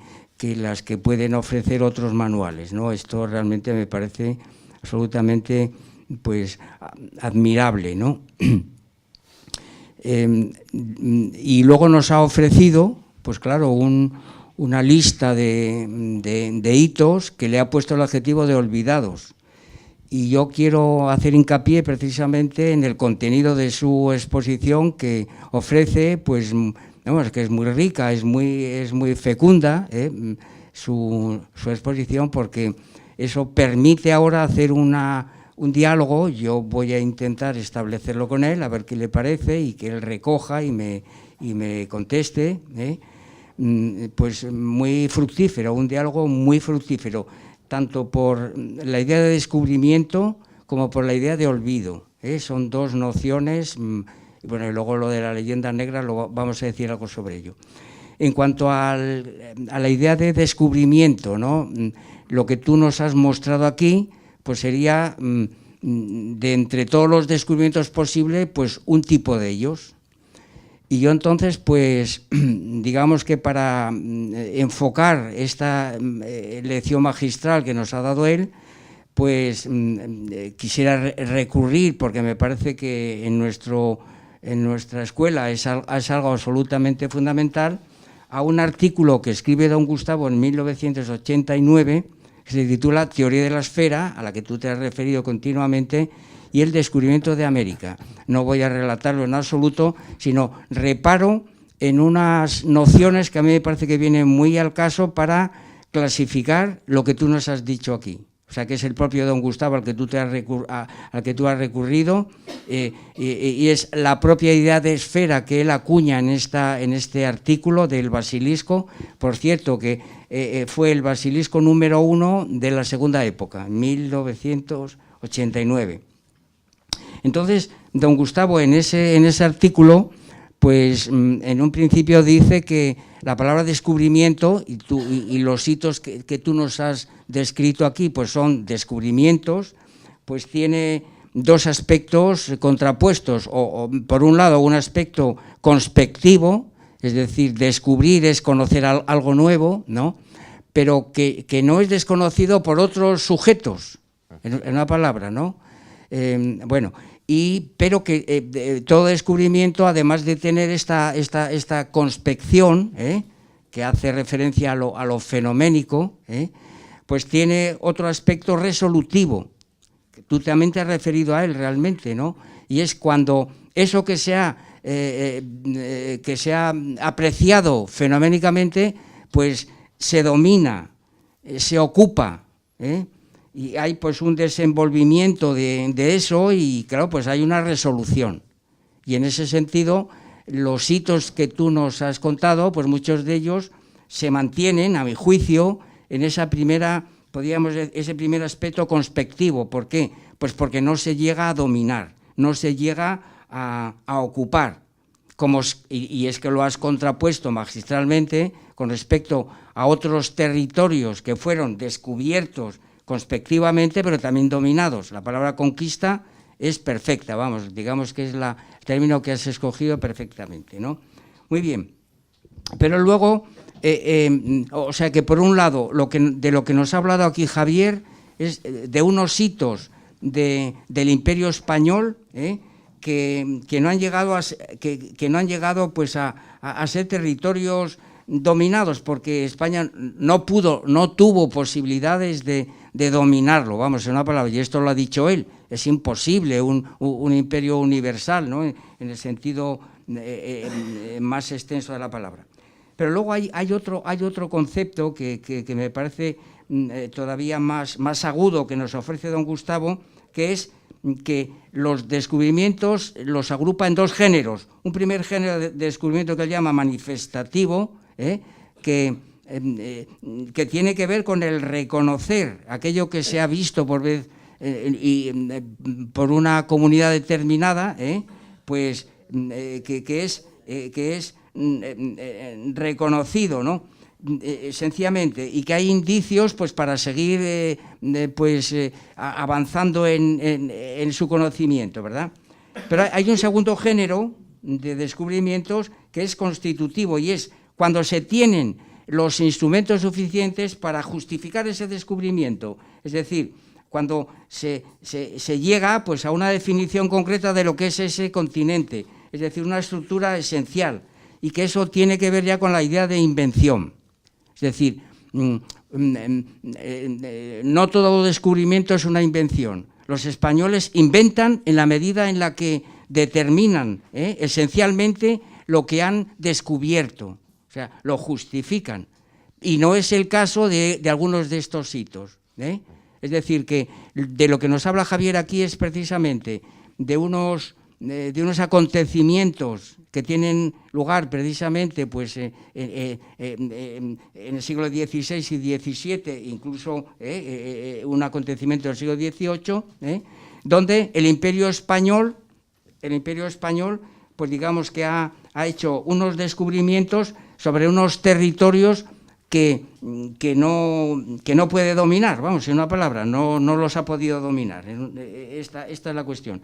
Y entonces, así como estos otros acontecimientos donde España ha dominado, pues se olvidan menos, pero también, por el efecto de la leyenda negra, como tú has dicho perfectamente, estos otros hitos o estos acontecimientos pues son más fáciles de olvidar. Tú ofreces algunas razones, por supuesto, ofreces razones pues de tipo psicológico, por ejemplo, llegas a decir el desprestigio del almirante, ofreces pues razones sociológicas, desde la escasa presencia, incluso ofreces argumentos históricos, por la flexibilidad de la frontera. Claro, evidentemente, si no es un territorio dominado, ¿cómo va a haber frontera? Claro, naturalmente, muy bien, o sea que ahí está perfectamente esbozado lo que tú quieres darnos a entender, ¿verdad? Pero podríamos decir, bueno, claro, naturalmente lo de la leyenda negra, pues es algo así como un alucinógeno, un fármaco que naturalmente produce la amnesia sobre los españoles que no... La leyenda negra lo borra porque está todo eso rodeado de componentes absolutamente oscuros, negros, ¿no? Negrolegendarios, ¿verdad? Y contra esa amnesia, pues tú has tenido la gran virtud de hacer una anamnesis, recordarnos estos hitos, porque toda anamnesis a su vez produce en los españoles de bien, pues ganas de seguir haciendo eso, vamos, la prolepsis, vamos, son términos de don Gustavo que vienen muy al cuento y que tú realmente pues los has... Y tú has hablado de los criollos, ¿no? En el momento actual, a San Martín, a Bolívar, etcétera, pues hay que añadir otra lista, ¿no? Otra lista entre los cuales pues habría que incluir a Maduro, sin duda alguna, que hay un seguidor nuestro, que se llama Alberto Francesi, que le llama borrico, él es también venezolano, y es una palabra muy castellana, ¿verdad? Aparece pues en muchas zarzuelas y en muchos textos, ¿verdad? ¿Por qué? Pues porque se olvida de su origen español, aunque hable español, y da cuartelillo en una magnífica conferencia que ofreció él, pues a la cultura islámica, a la que tú también te has referido. Se pone del lado del enemigo, vamos, una palabra. Y esto, pues claro, naturalmente produce una amnesia total. El sistema educativo, yo quería preguntarte precisamente, a lo mejor el centro en el que tú estás, pues tienes la suerte de que esto no se produce, pero yo que me he dedicado tanto tiempo a la enseñanza secundaria, a la enseñanza media, en tiempos, cuando yo entré, pues la historia de España se estudiaba en todos sus componentes, y estos hitos, pues claro que se estudiaba. Pero ahora, ¿qué es lo que ocurre? Que estamos padeciendo una avalancha de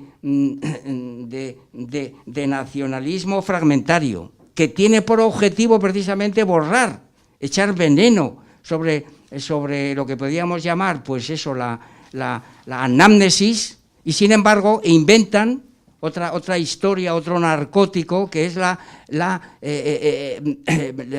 memoria histórica, que es la otra cara de este narcótico para olvidarnos de asuntos como los que tú has contado. Bueno, y entonces voy terminando en la idea de que, a mi juicio, estas razones que tú ofreces sobre el olvido, pues habría que tener en cuenta otras razones, otras razones también que van desde lo que podríamos llamar razones noseológicas y razones puramente históricas. Al final tú lo has insinuado. A propósito de Alaska, has metido ahí el conflicto entre imperios, entre el Imperio Español y el Imperio Británico. En buena medida, esta razón podía aplicarse a los demás acontecimientos. Es decir, que claro, has hablado de Tordesillas, ¿verdad? Pues el conflicto entre Imperio Español e Imperio Portugués pues está al orden del día y está dividido el mundo, y entonces unos no pueden entrar en los territorios de los otros, ¿no? Con el Imperio Británico ocurre exactamente igual, con el Imperio Francés en la época napoleónica también, sobre todo con lo del Nilo, ¿no? Como podríamos apuntar, ¿verdad? Pero el argumento noseológico, luego vuelvo un poquito a lo del Nilo porque son lecturas que acabo de hacer yo muy recientes, ¿no? Con respecto al argumento noseológico, pues entonces decir que cuando se inicia un proceso que podríamos llamar de descubrimiento manifestativo, ¿verdad?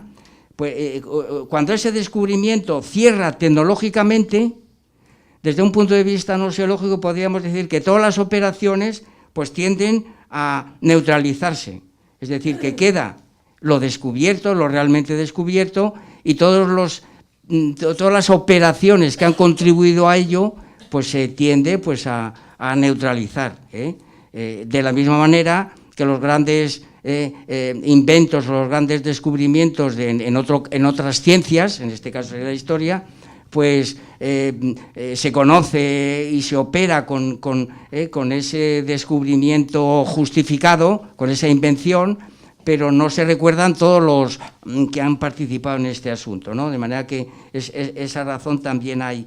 Bueno, y entonces, en relación a la historia, ¿no? Porque los hitos que nos has contado son extraordinarios, no hay.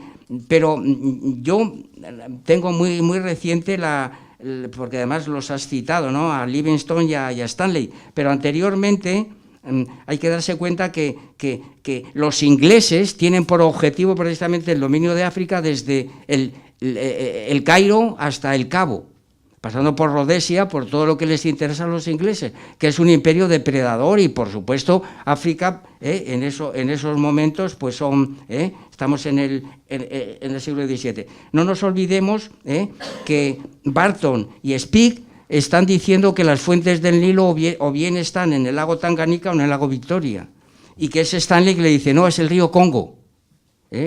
Bueno, pues entonces, ¿qué papel jugaron los españoles ahí? Iniciaron, sin duda, tienen un puesto ahí relevante, sí, pero tampoco conviene sustantivar esa operación española, porque si la sustantivamos y no tenemos en cuenta que realmente el descubrimiento de las fuentes del Nilo es algo que le interesaba al Imperio Británico y los españoles en ese momento no podían meterse ahí, aunque hicieron una pequeña avanzadilla, porque tú lo has dicho muy bien, ¿no?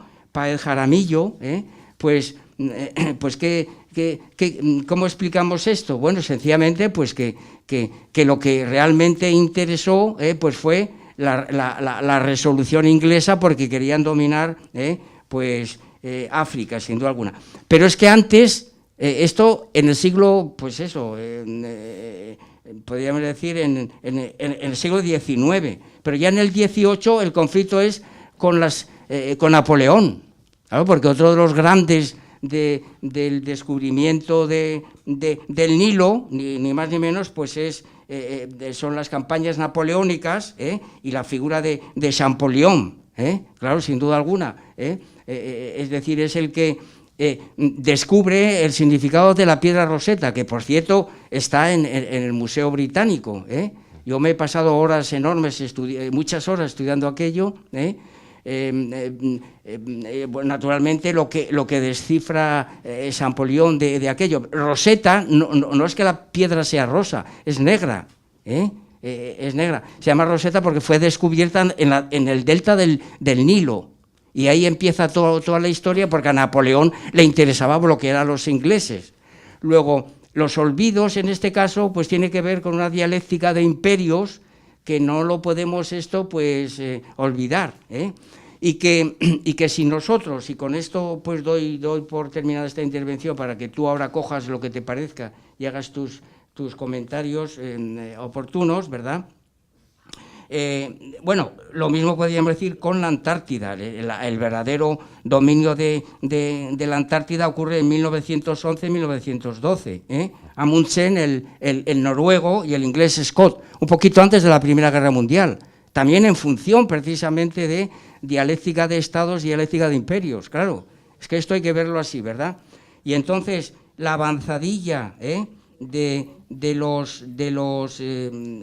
los españoles, pues ahí hay que verlo en su justa medida, porque una sustantivación de eso, y con esto termino, con ello, si incidimos demasiado en esas aportaciones, podemos incurrir en otro tipo de leyenda, que es la leyenda dorada, que tampoco conviene. Es decir, que la historia de España se tiene que limpiar, por supuesto, de las leyendas negras. Y estos hitos, pues no los podemos olvidar, y tú has hecho muy bien en recordarlos, anamnesis. Pero tampoco podemos caer en la sustantivación de ellos. ¿Por qué? Pues porque la historia tiene sus cauces, y entonces realzar o sustantivar eso supone, de alguna manera, detener el proceso, que tiene su cierre tecnológico en otro momento y con otro imperio. A grandes rasgos esto sería. Pero, francamente, yo me he quedado admirado de algunos otros ejemplos, pero yo creo que ya estoy abusando demasiado, pero con esos dos lo digo porque me resulta más familiar hablar de ello, porque tengo esas lecturas muy recientes. Vuelvo a repetir mi admiración hacia lo que hemos escuchado ahora, y entonces, pues nada, bienvenido a esta casa, y yo pues espero seguir tus pasos y comprobar cómo dentro de pocos años pues nos ofreces una obra ya completamente cerrada, determinada, y nada, enhorabuena, Javier, vamos, admirable lo que has hecho hoy. Muy bien, Javier. Muchísimas gracias. Bueno, pues yo quería apuntar algunas cosas que has dicho tú sobre el olvido. Sobre, por ejemplo, el Islam recuerda muy bien. El Islam es una religión, más que una religión, es una ideología política, se podría decir. Sobre todo los suníes. Es una religión que tiene escrito todo desde el inicio de su profeta. No se olvidan absolutamente de nada. Se llaman suníes precisamente porque reúnen todos los dichos y hechos del profeta en una cosa llamada la Suna. Y lo tienen todo ahí escrito y lo siguen al pie de la letra. Y entra en juego el factor religioso para poder poner en práctica todo. Sería ridículo que hoy pusiésemos en práctica cosas del siglo XVI, pero ellos sí que ponen en práctica cosas de la época de su profeta. Y por otro lado, el olvido, como bien decías tú, la leyenda rosa no se puede tampoco caer en la leyenda dorada o la leyenda rosa. Se tiene que contar la historia como es, de manera objetiva. porque como si en la conquista de América no hubiese habido canallas o delincuentes, Lope de Aguirre o Pedrarias Dávila, que fueron gente sanguinaria que mató a su propia gente e hizo padecer a los indígenas. La cosa es que eso fue una minoría. El 90% de los conquistadores españoles no se dedicaron a ello y no eran solo unos sanguinarios analfabetos que iban a buscar oro y plata, era algo más, iban a hacer un proyecto allí. Y sobre todo lo del olvido, el olvido aparte de la leyenda negra que nos la hemos creído nosotros los españoles, es que España perdió en su época y sigue perdiendo ahora la batalla de la propaganda. Perdió la batalla de la propaganda en Flandes o contra la guerra de Inglaterra. ¿Cuántas veces hemos oído hablar de la Armada Invencible que perdió 100 barcos cuando solo perdió 30? O que los españoles eran unos inútiles que no sabían navegar barcos cuando descubrían archipiélagos y continentes en todo el mundo. Entonces, España perdió, el rey Felipe II perdió la batalla de la burocracia, de la propaganda. A pesar de que era un hombre rodeado de miles de funcionarios, que era un hombre que estaba comprometido con dominar el mundo, con la España, con el ortograma de Asturias sin límites, era un hombre que no consiguió ganar la batalla de la propaganda. Entre otras cosas por quintacolumnistas como Bartolomé de las Casas, que bueno, tenía buenas intenciones, solo que hizo un daño a la imagen española monstruosa. Entonces somos un pueblo, en comparación con el Islam, que estuvo aquí 800 años, somos un pueblo que no recuerda, tiene amnesia. Enfrente a los británicos, que recuerdan las cosas que les gustan, y de los musulmanes, que lo recuerdan todo y se enorgullecen de todo, sea bueno, sea malo, nosotros nos quedamos con que España es un país que no tiene sentido. Como el libro de Gustavo Bueno, España no es un mito, o sea, tiene una base, es lógico pensar en España, pero somos un país que se rechaza a sí mismo. Es como un rechazo crónico y un olvido a un proyecto muy bueno que se construyó hace siglos y que se va a volver a construir ahora porque, como he dicho, no se ha puesto límites. Sí. ¿Alguien quiere hablar?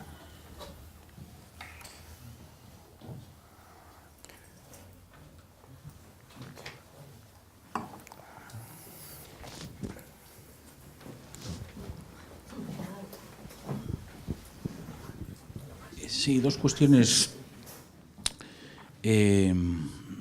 separadas, pero Gonzalo Anes en sus últimos años estaba escribiendo, recuerdo porque yo le entrevisté y me lo comentó, que estaba escribiendo la historia de los fenómenos de urbanización en Hispanoamérica, que eran los planteados por los conquistadores. Estamos hablando ya de la conquista avanzada, desde luego. Y bueno, y como he sabido, falleció hace unos pocos años. Yo creo que dejó ese trabajo incompleto o no sé en qué estado ha quedado, pero bueno, él estaba trabajando en ello.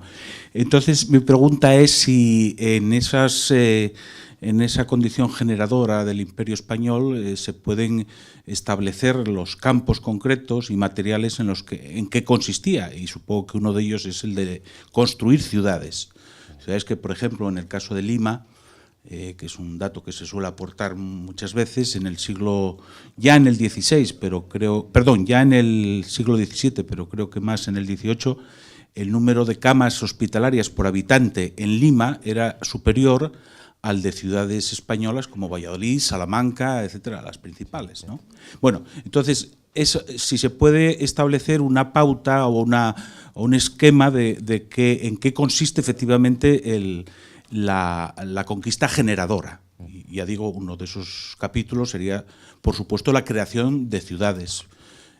Segundo apartado dentro de esta pregunta, ¿esa construcción de ciudades sucede también en los imperios depredadores? Se me ocurre preguntar por si hay alguna forma de establecer contraste. Y la segunda cuestión es la conquista de China, es decir, de eso yo creo que el Hugh Thomas en el tomo dedicado a Felipe II hace referencia en los capítulos finales, y sobre esa cuestión, creo recordar que efectivamente en los planes que se le presentan a él o que él recibe y considera, aunque los rechaza, finalmente existe la pretensión de cristianizar China como se cristianizó Latinoamérica en su momento, América. es decir, los dominicos, los jesuitas, los miembros de órdenes religiosas, que son esas tres fundamentalmente, franciscanos, dominicos y jesuitas, no solo están funcionando como espías, sino que están también trabajando pro domo sua, es decir, que llegó el momento, ellos quieren cristianizar o vamos a ver, o difundir el catolicismo y convertir a los habitantes al cristianismo, al catolicismo. Y en ese sentido sería explicable, entiendo, el profundo rechazo no de China, sino de Japón a los evangelizadores que están allí y que da lugar a las persecuciones religiosas de los cristianos a lo largo de todo el siglo XVII, a la expulsión, pero sobre todo a la aniquilación, que da lugar a la persecución religiosa probablemente más enérgica y más violenta de la historia. De todo comparable, digo, muy por encima de la persecución soviética, de la persecución en México, de la persecución en España, etcétera, etcétera. Digo, admitiendo el término persecución tal y como en general es considerado, ¿no? Bueno, y que es algo reflejado por la película Silencio, precisamente, de Scorsese, ¿no? Bueno, entonces la pregunta en definitiva es el factor religioso de evangelizar una tierra que era pagana y que, por ejemplo, a San Francisco Javier el misionero, en Japón, porque no llegó a entrar en China, aunque era su pretensión, en Japón, es decir, él se relaciona con las capas más elevadas, con la sociedad de los bonzos, pero nunca pudo soportar, y lo manifiesta en sus cartas, nunca pudo soportar, es decir, admiraba la cultura japonesa, consideraba que debía ser evangelizada, evidentemente, pero no pudo soportar nunca, dentro de ese refinamiento, el que los bonzos tuvieran un discipulado con el que se mantenía relaciones sexuales. O sea, era propio de los bonzos, era tener sus discípulos y adolescentes y mantener relaciones con ellos. Es decir, una cosa que era, digamos, perfectamente contemplada por el estamento bonzo, pero que Francisco Javier pues decía que podía entenderlo todo, eso no. Bueno, bien. Entonces, esa pretensión de cristianización dentro de los planes de conquista de China, sí. En este caso he puesto ejemplos de Japón, pero bueno, que nos va a tener. Pues en cuanto a las ciudades de Sudamérica, pues las ciudades fueron clave para la dominación de América. O sea, Hernán Cortés lo primero que hace nada más desembarcar es fundar Veracruz. Lo primero que se hacía era crear una misión, como fue el caso de San Junípero Serra, y era crear una misión, un hospital y una escuela. Y a partir de ahí, lo que se llamaba una misión, pues se creaba lo que era la ciudad. Hoy, pues, Caracas, Río de Janeiro, Sao Paulo, Bogotá, Lima, Buenos Aires, son todas ciudades fundadas por españoles. Incluso Río de Janeiro y Sao Paulo, que son ciudades de Brasil, fueron fundadas por un español, San José de Anchieta, un jesuita español que fundó Río de Janeiro y Sao Paulo. Entonces, la ciudad en sí fue clave para poder, como un lugar de control de toda la región. No se podía, como dije antes, el rey de España no podía dominar todo el mundo, no podía estar en todas partes a la vez. Las comunicaciones eran lentísimas, llegaba un año en llegar una carta hasta Madrid. Por lo tanto, lo que se hacía era dar una cierta independencia a los gobernadores, a los virreyes, que actuaban férreamente desde las ciudades. Y era precisamente desde tres ciudades, que eran Veracruz, Nombre de Dios, y Cartagena de Indias, de donde salían las flotas cargadas de oro y plata para aquí de España. Por lo tanto, sí, la construcción de ciudades fue clave para la dominación de América. Y en cuanto a las ciudades en los imperios depredadores, se usan otras ya creadas. O sea, en el caso de Australia, por ejemplo, Australia era la cárcel, los ingleses lo usaron como cárcel aquellos. O sea, simplemente crearon un presidio, crearon una cárcel, una serie de calabozos y lo usaron como un calabozo. O Bombay, que fue la India, que fue ciudad española precisamente, fue ciudad española, simplemente la usaron como capital del Raj británico. O sea, no se crean realmente ciudades en los imperios depredadores. Se crean factorías, se crean prisiones, se crean lugares, se crean como colonias, establecimientos colonos, pero no se crean como una ciudad civil con un poder civil. Y en cuanto a lo de la evangelización en China, pues efectivamente en Japón fueron crucificados 25 franciscanos. 25 franciscanos, los mártires de Japón, fueron crucificados por predicar el Evangelio, pero la religión era un instrumento del Estado. Era, pues eso, no era del imperio hacia Dios, sino de Dios hacia el imperio. O sea, la religión, Dios, pues tenía que estar supeditado al gobierno del rey. Por lo tanto, Felipe II siempre se da la imagen de Felipe II, bueno, de Carlos V, de Felipe II como los grandes tiranos, déspotas católicos, cuando personalmente la religión católica, hombre, creían, efectivamente, pero no tanto como siempre se ha pensado. Simplemente usaban la religión, la excusa de la religión, como un arma más para engrandecer el Estado, nada más.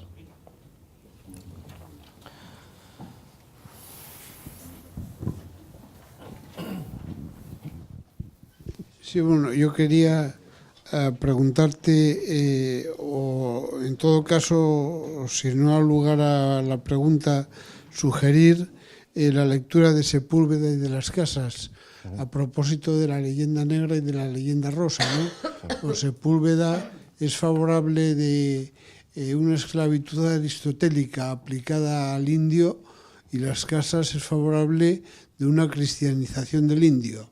O yo no sé si en la práctica posterior Las Casas salió absolutamente o plenamente victorioso en lo que fue el debate de 1551. Esa sería la primera cuestión.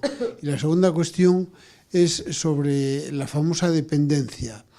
En la segunda mitad del siglo XX, y a propósito de la idea de imperio y de su recíproca, mundo colonizado, o por lo menos, si no por Grecia, sí por España, Holanda, Inglaterra, etcétera, en el mundo moderno y contemporáneo, o las colonias.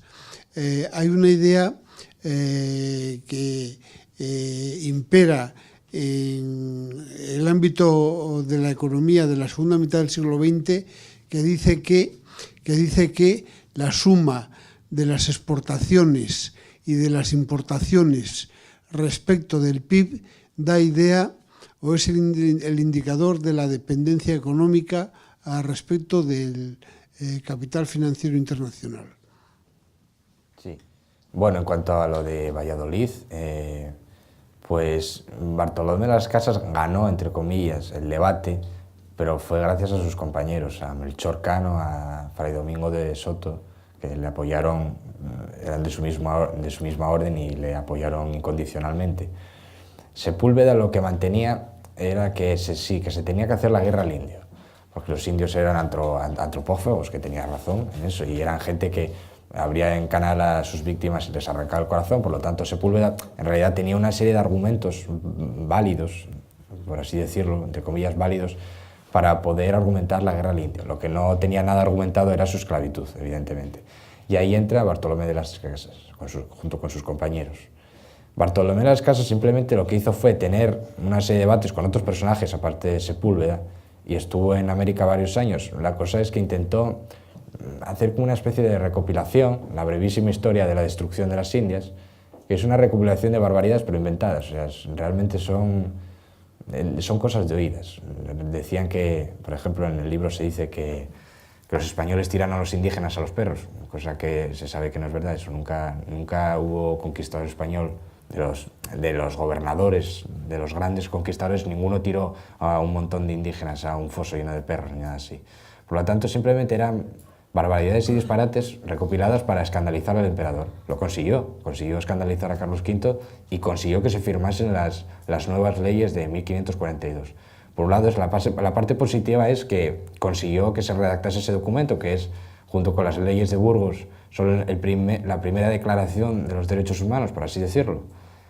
Pero, por otro lado, el daño que hizo a la imagen española fue muy grande. Se publicó en inglés, la brevísima historia se publicó en inglés unos años después, y lo único que sirvió fue para ser el nacimiento de la leyenda negra. Se le pusieron una serie de imágenes, hubo una serie de ilustradores ingleses que pusieron una serie de imágenes para ilustrar la obra, y realmente ponían a los españoles como demonios, ¿no? Como unos demonios sanguinarios que no tenían ninguna piedad. La cuestión es que era al revés, eran los ingleses los que eran muy sanguinarios con los indígenas, o sea, era la cosa al revés. Y en cuanto a lo del PIB, sorprende un poco ver que, por ejemplo, los galeones españoles llevan, por ejemplo, 5 millones de pesos, lo que suponía en aquella época, 5 millones de pesos en oro, por ejemplo, o miles y miles y miles de lingotes de oro. Es decir, la cantidad de dinero, de bienes y de dinero, sobre todo, que manejó España en aquella época, que era una economía proteccionista. O sea, Cádiz gobernaba con América, pero solo era Cádiz, nadie más podía hacer nada así. Pero la cantidad de dinero y de recursos que se movieron en aquella época fue formidable. O sea, que se coordinase de una manera tan brillante unas flotas, sin comunicación, sin radios, sin nada así, que se pudiese coordinar una geoestrategia de continentes y de una economía global a través del Real A8, como que era la moneda del Imperio Español, una moneda que circulaba por todo el mundo, fue una labor económica brillante, la verdad, sí. Sí, oye, Javier, Sí. bueno, por una parte felicitarte, creo que fue muy brillante la intervención que tuviste y hacer una pequeñísima observación y hacerte una pregunta, a ver si sabes algo de lo que te voy a preguntar, que es un poco secundario, marginal a la línea principal, pero mencionaste, es una cosa que mencionaste. La observación esa es relativa al padre Anchieta, fundador de Sao Paulo. Era jesuita canario, sobrino de Ignacio de Loyola, precisamente. Lo que pasa es que fue allí el primero que entró desde las factorías portuguesas, él iba con los portugueses, las factorías portuguesas de la costa, fue el primero que entró hacia el interior, ¿no? Y creo eso, aparte de que hicieron la extensión del cultivo de la caña de azúcar y todas esas cosas. Bueno, cuando estuviste hablando del tema de Alaska, mencionaste la presencia de exploradores, militares, frailes y tal, que hicieron la extensión de todo eso. Y, por cierto, que el tema de presidio, la traducción sería algo así como guarnición, o diríamos en película del oeste, el fuerte. Es eso, no es la lectura actual de presidio como cárcel, ¿no? Es una guarnición separada de las zonas habitadas de tal. Pero es que mencionabas el tema de los vaqueros, que es lo siguiente, es decir, que eso es algo que sigue arraigado allí, porque son gente que se desplazaban por la zona de la Gran Depresión, que está entre el Mississippi y la costa, ¿no? La Gran Depresión de ahí, transportando, no sé si decenas o centenares de miles de cabezas de ganado en unas distancias de 2.000, 3.000 kilómetros por ahí, y que sigue todavía habiendo reminiscencias de todo eso, incluso asociaciones que mantienen todo el asunto. ¿Tú tienes alguna referencia más de eso? Que por cierto, siguen utilizando el nombre eso de vaqueiro, sí. Escrito vaquerús, lo dicen con B, y se pronuncia vaquero o vaqueiro.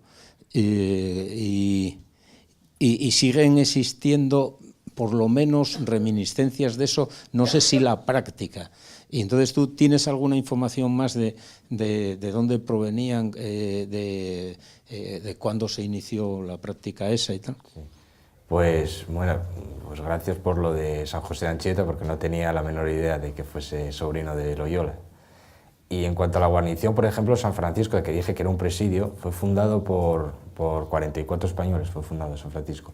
Y la palabra presidio es realmente guarnición, ¿sí? No es una cárcel ni es un fortín, es la guarnición, tanto la guarnición militar como la población civil que creó el lugar. De los 44 españoles que fundaron San Francisco, pues 20 eran soldados y los otros 24 eran sus familias. Así que sí, presidio tiene como significado guarnición. Y en cuanto a lo de los vaqueros que yo decía, los dragones de Nueva España, que son el inicio de los vaqueros americanos, hombre, pues el ejemplo más claro son los gauchos de Argentina. Los gauchos, el modo de vida de los gauchos está, igual que la de los vaqueros de Norteamérica, está basado en los ganaderos, por así decirlo, de Guadalquivir. De hecho, la característica vaca que tienen en el oeste americano, la vaca de Texas, con el enorme animal con los pronunciados cuernos, es una especie de vaca que se cría en el Guadalquivir. Simplemente los españoles lo que vieron fue que el clima que había en Texas y en la parte norte de México era muy similar a la que había en las orillas del Guadalquivir, así que simplemente cogieron animal y lo trasladaron del lugar, como lo hicieron con muchas especies de animales.